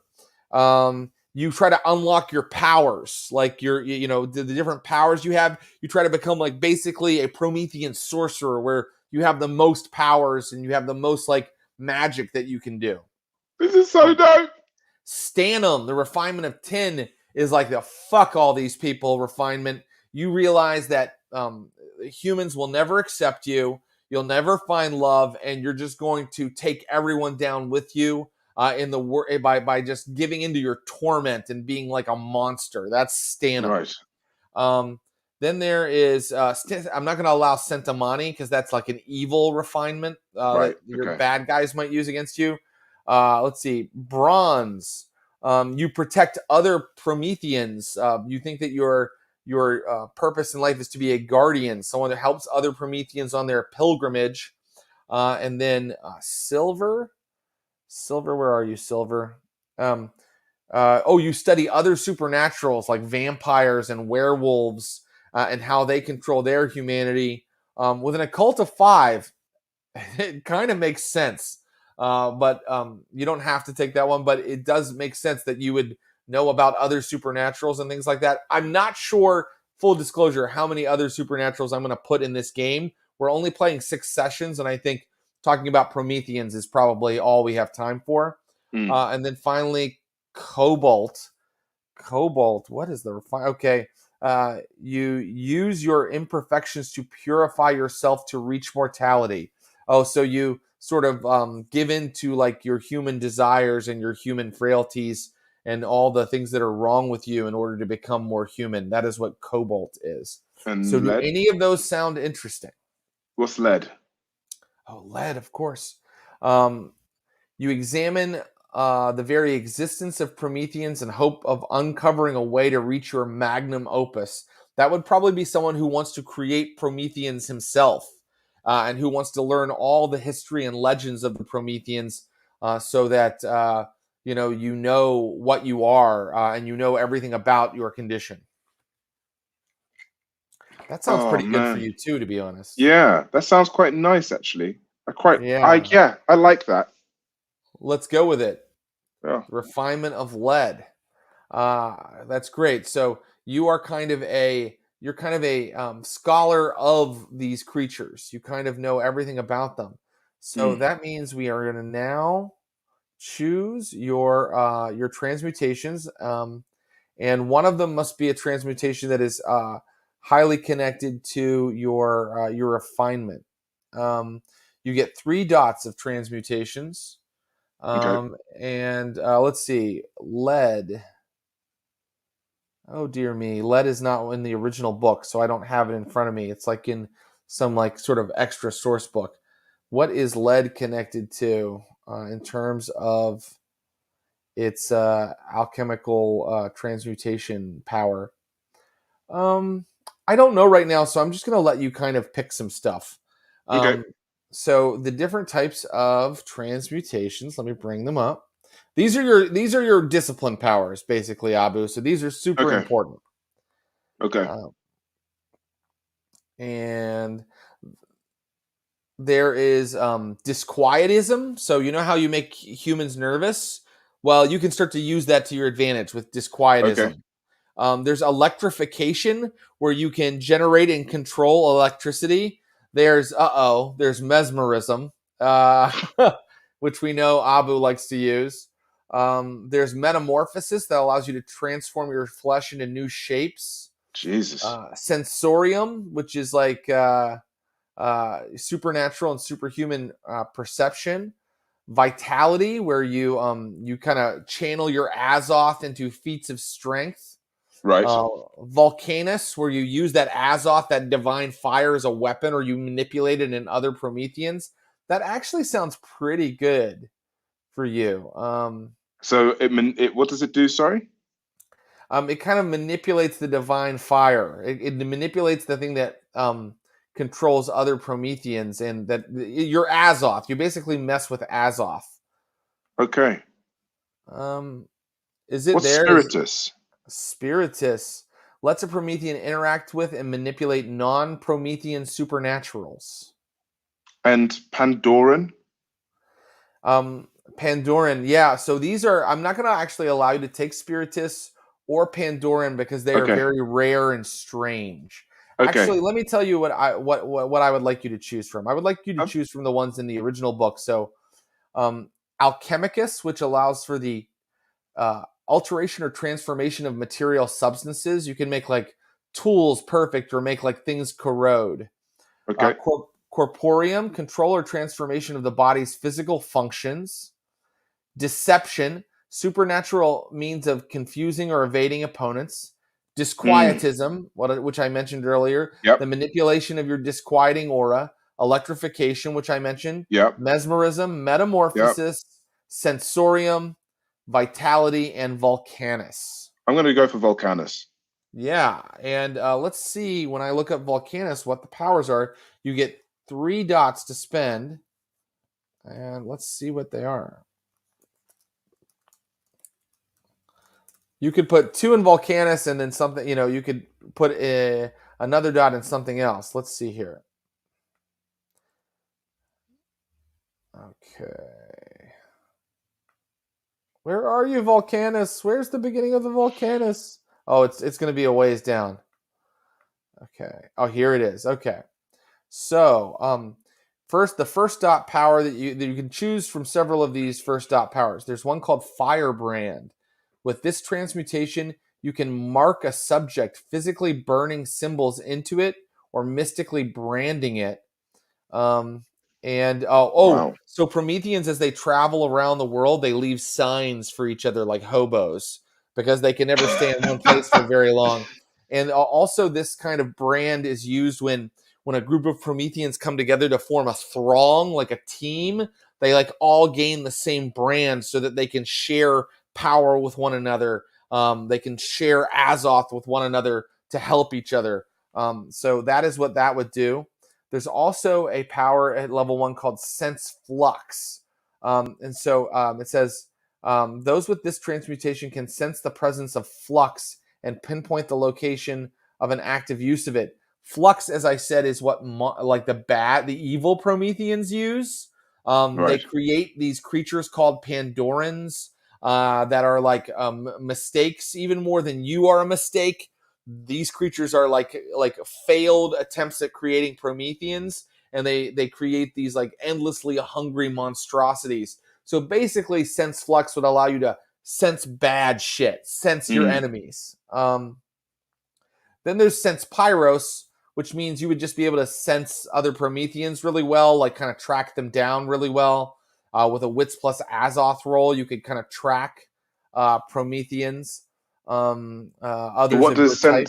Sense Flux require? What's the role for that? That would be an Azoth plus Wits roll. And so would Firebrand. Firebrand would be let me see, no roll necessary. You just do it. I think Firebrand. There's something quite nice about that. Yeah, let's give him Firebrand, and you have 2 dots left after you choose Firebrand, and you can even pick you don't have to pick Volcanus. You could pick something else. Can I? Yeah, let me scroll down slowly, please. Yes. Yeah, I want to see these. None of those will. I do think that. Oh wow, actually, there's something really cool about the athleticism, but it's okay. Let's keep going. Wait, no. Color what of is Man. No, it was. I was thinking of that.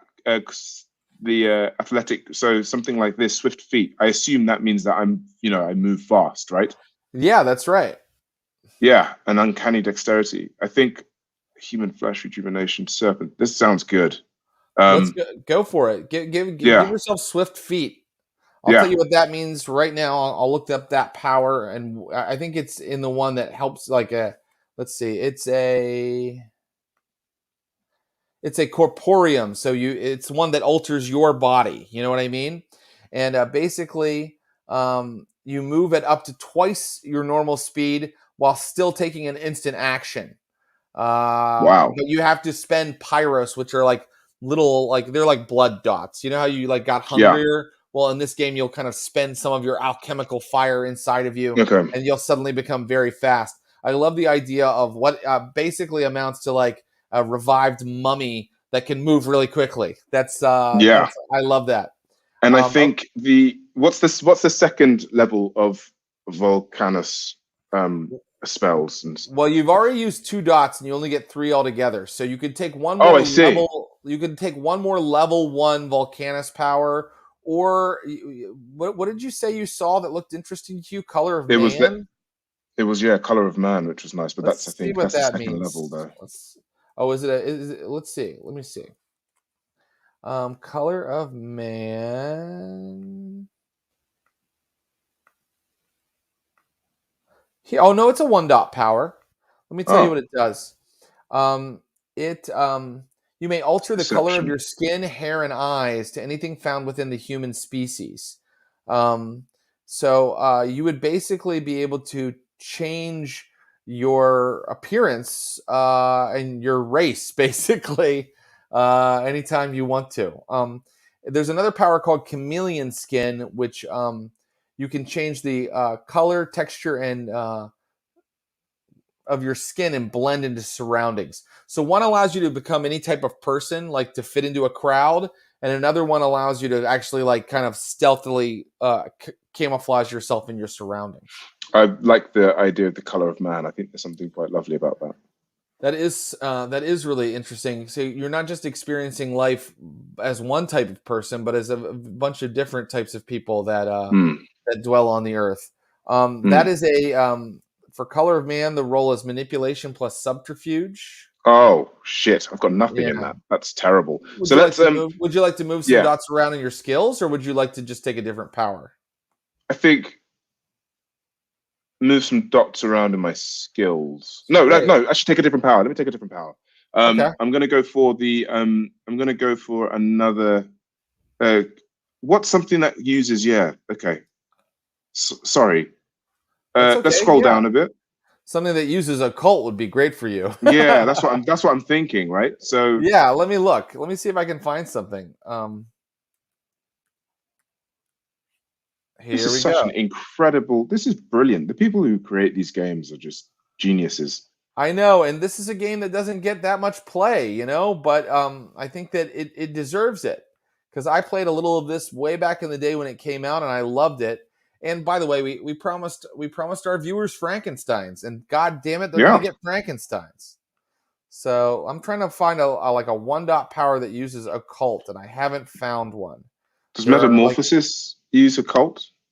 Metamorphosis might not use occult, but it might use things that you know that you have. Let's see what we have if we go to Metamorphosis. By the way, I'm not Fist going to let you. of I'm not going to let Talos. you. I'm not going to let you have a useless power, Abu. Don't worry. So if No, as we for start sure. playing and oh, here we go. So let's see, stamina plus intimidation. Here's one that doesn't take a dice pool at all. Natural weaponry. Once you master this transmutation, you can have claws or fangs. Oh, interesting. I Yes. don't want to be a man of attacking, you see. Yeah. Maybe. What about alchemy? Alchemist. Alchemicus. Surely that would Alchemicus. use. Yeah, forging the master's tools. Yes, that sounds pretty cool.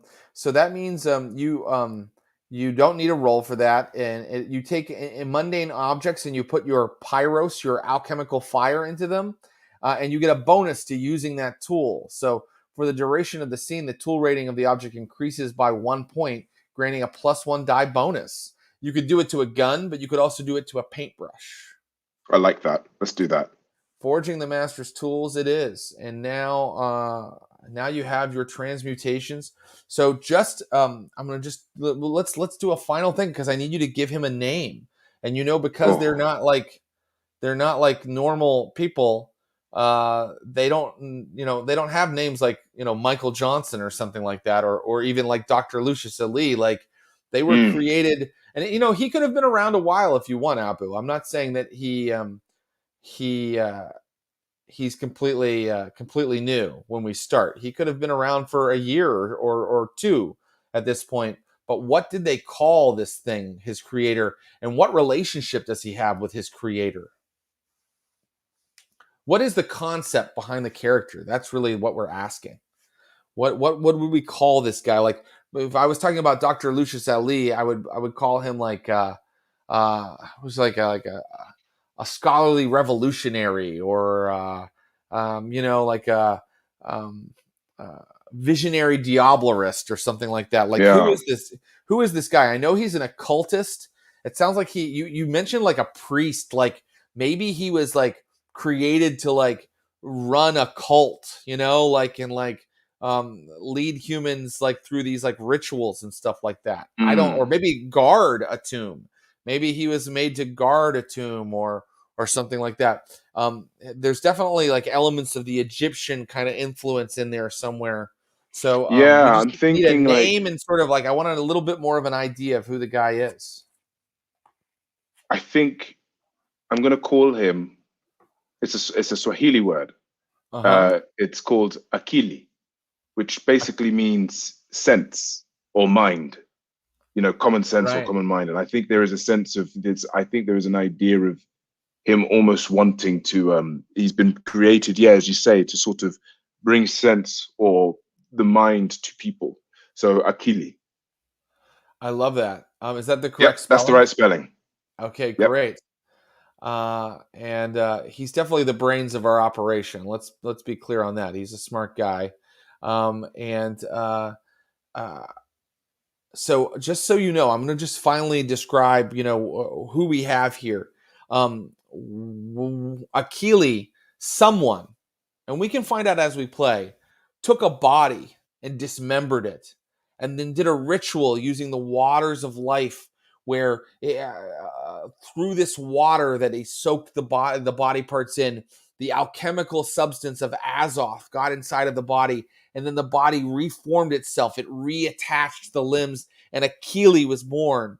And Akili follows the path of Plumbum, trying to decipher what Akili is and what its companions are, and what Prometheans are, to learn how to maybe create their own Promethean, or to how to control other Prometheans. And why don't we can leave it there. I think the name and the idea you just gave me is so good that that gives me a lot of stuff to work with as the storyteller, and we can find out stuff while we play. Like we can find out who his creator was, or how he came to be part of this adventure when we play. When we come back in 1 week, and we'll now be appearing at 9 a.m. Everybody, 9 a.m. Because Ross Bryant has some improvised Shakespeare matinees happening. So we'll be at 9 a.m. next week. When we come back, Joe McAdam and Ross Bryant will create their inhuman monsters, and we will start playing a short 6-episode chronicle of Promethean the Created. I couldn't be more excited to play Frankensteins of Pennsylvania with these guys.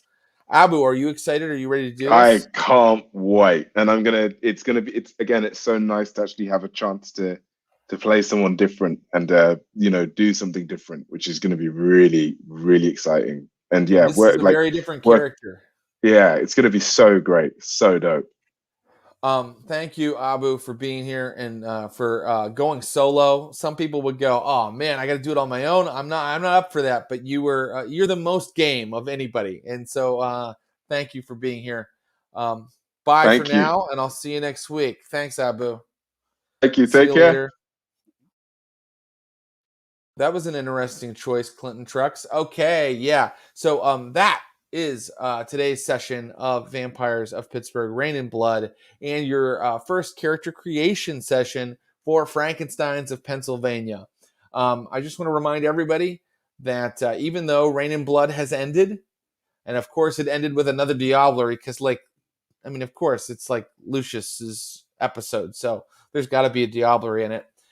We are going to come back in December with kind of a big, giant grand finale, capper to everything we've done in Vampires of Pittsburgh. And we do believe we'll have Ashley Burch back for that.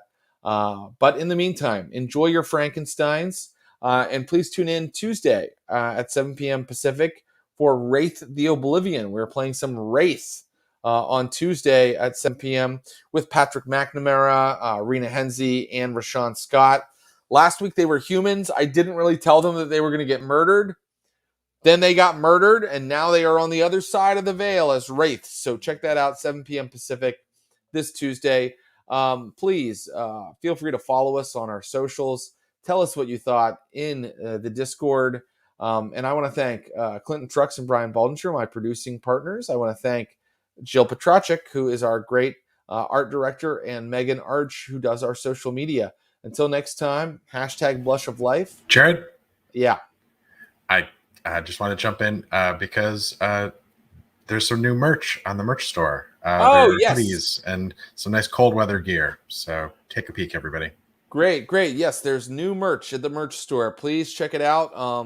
There's some Rain and Blood merch. You can get some of the images that the brilliant Will Pottorff has done for Rain and Blood. So check that out as well. Okay, that's it. Now let's see if we can get Clint to jump in again. Hashtag Blush of Life, everybody. Wait, anything I jump back else? in again. Okay. No. Yeah, I thought I was summoned. Oh, nope, that's it. Okay. Goodbye, bye guys. Thank you. See you soon.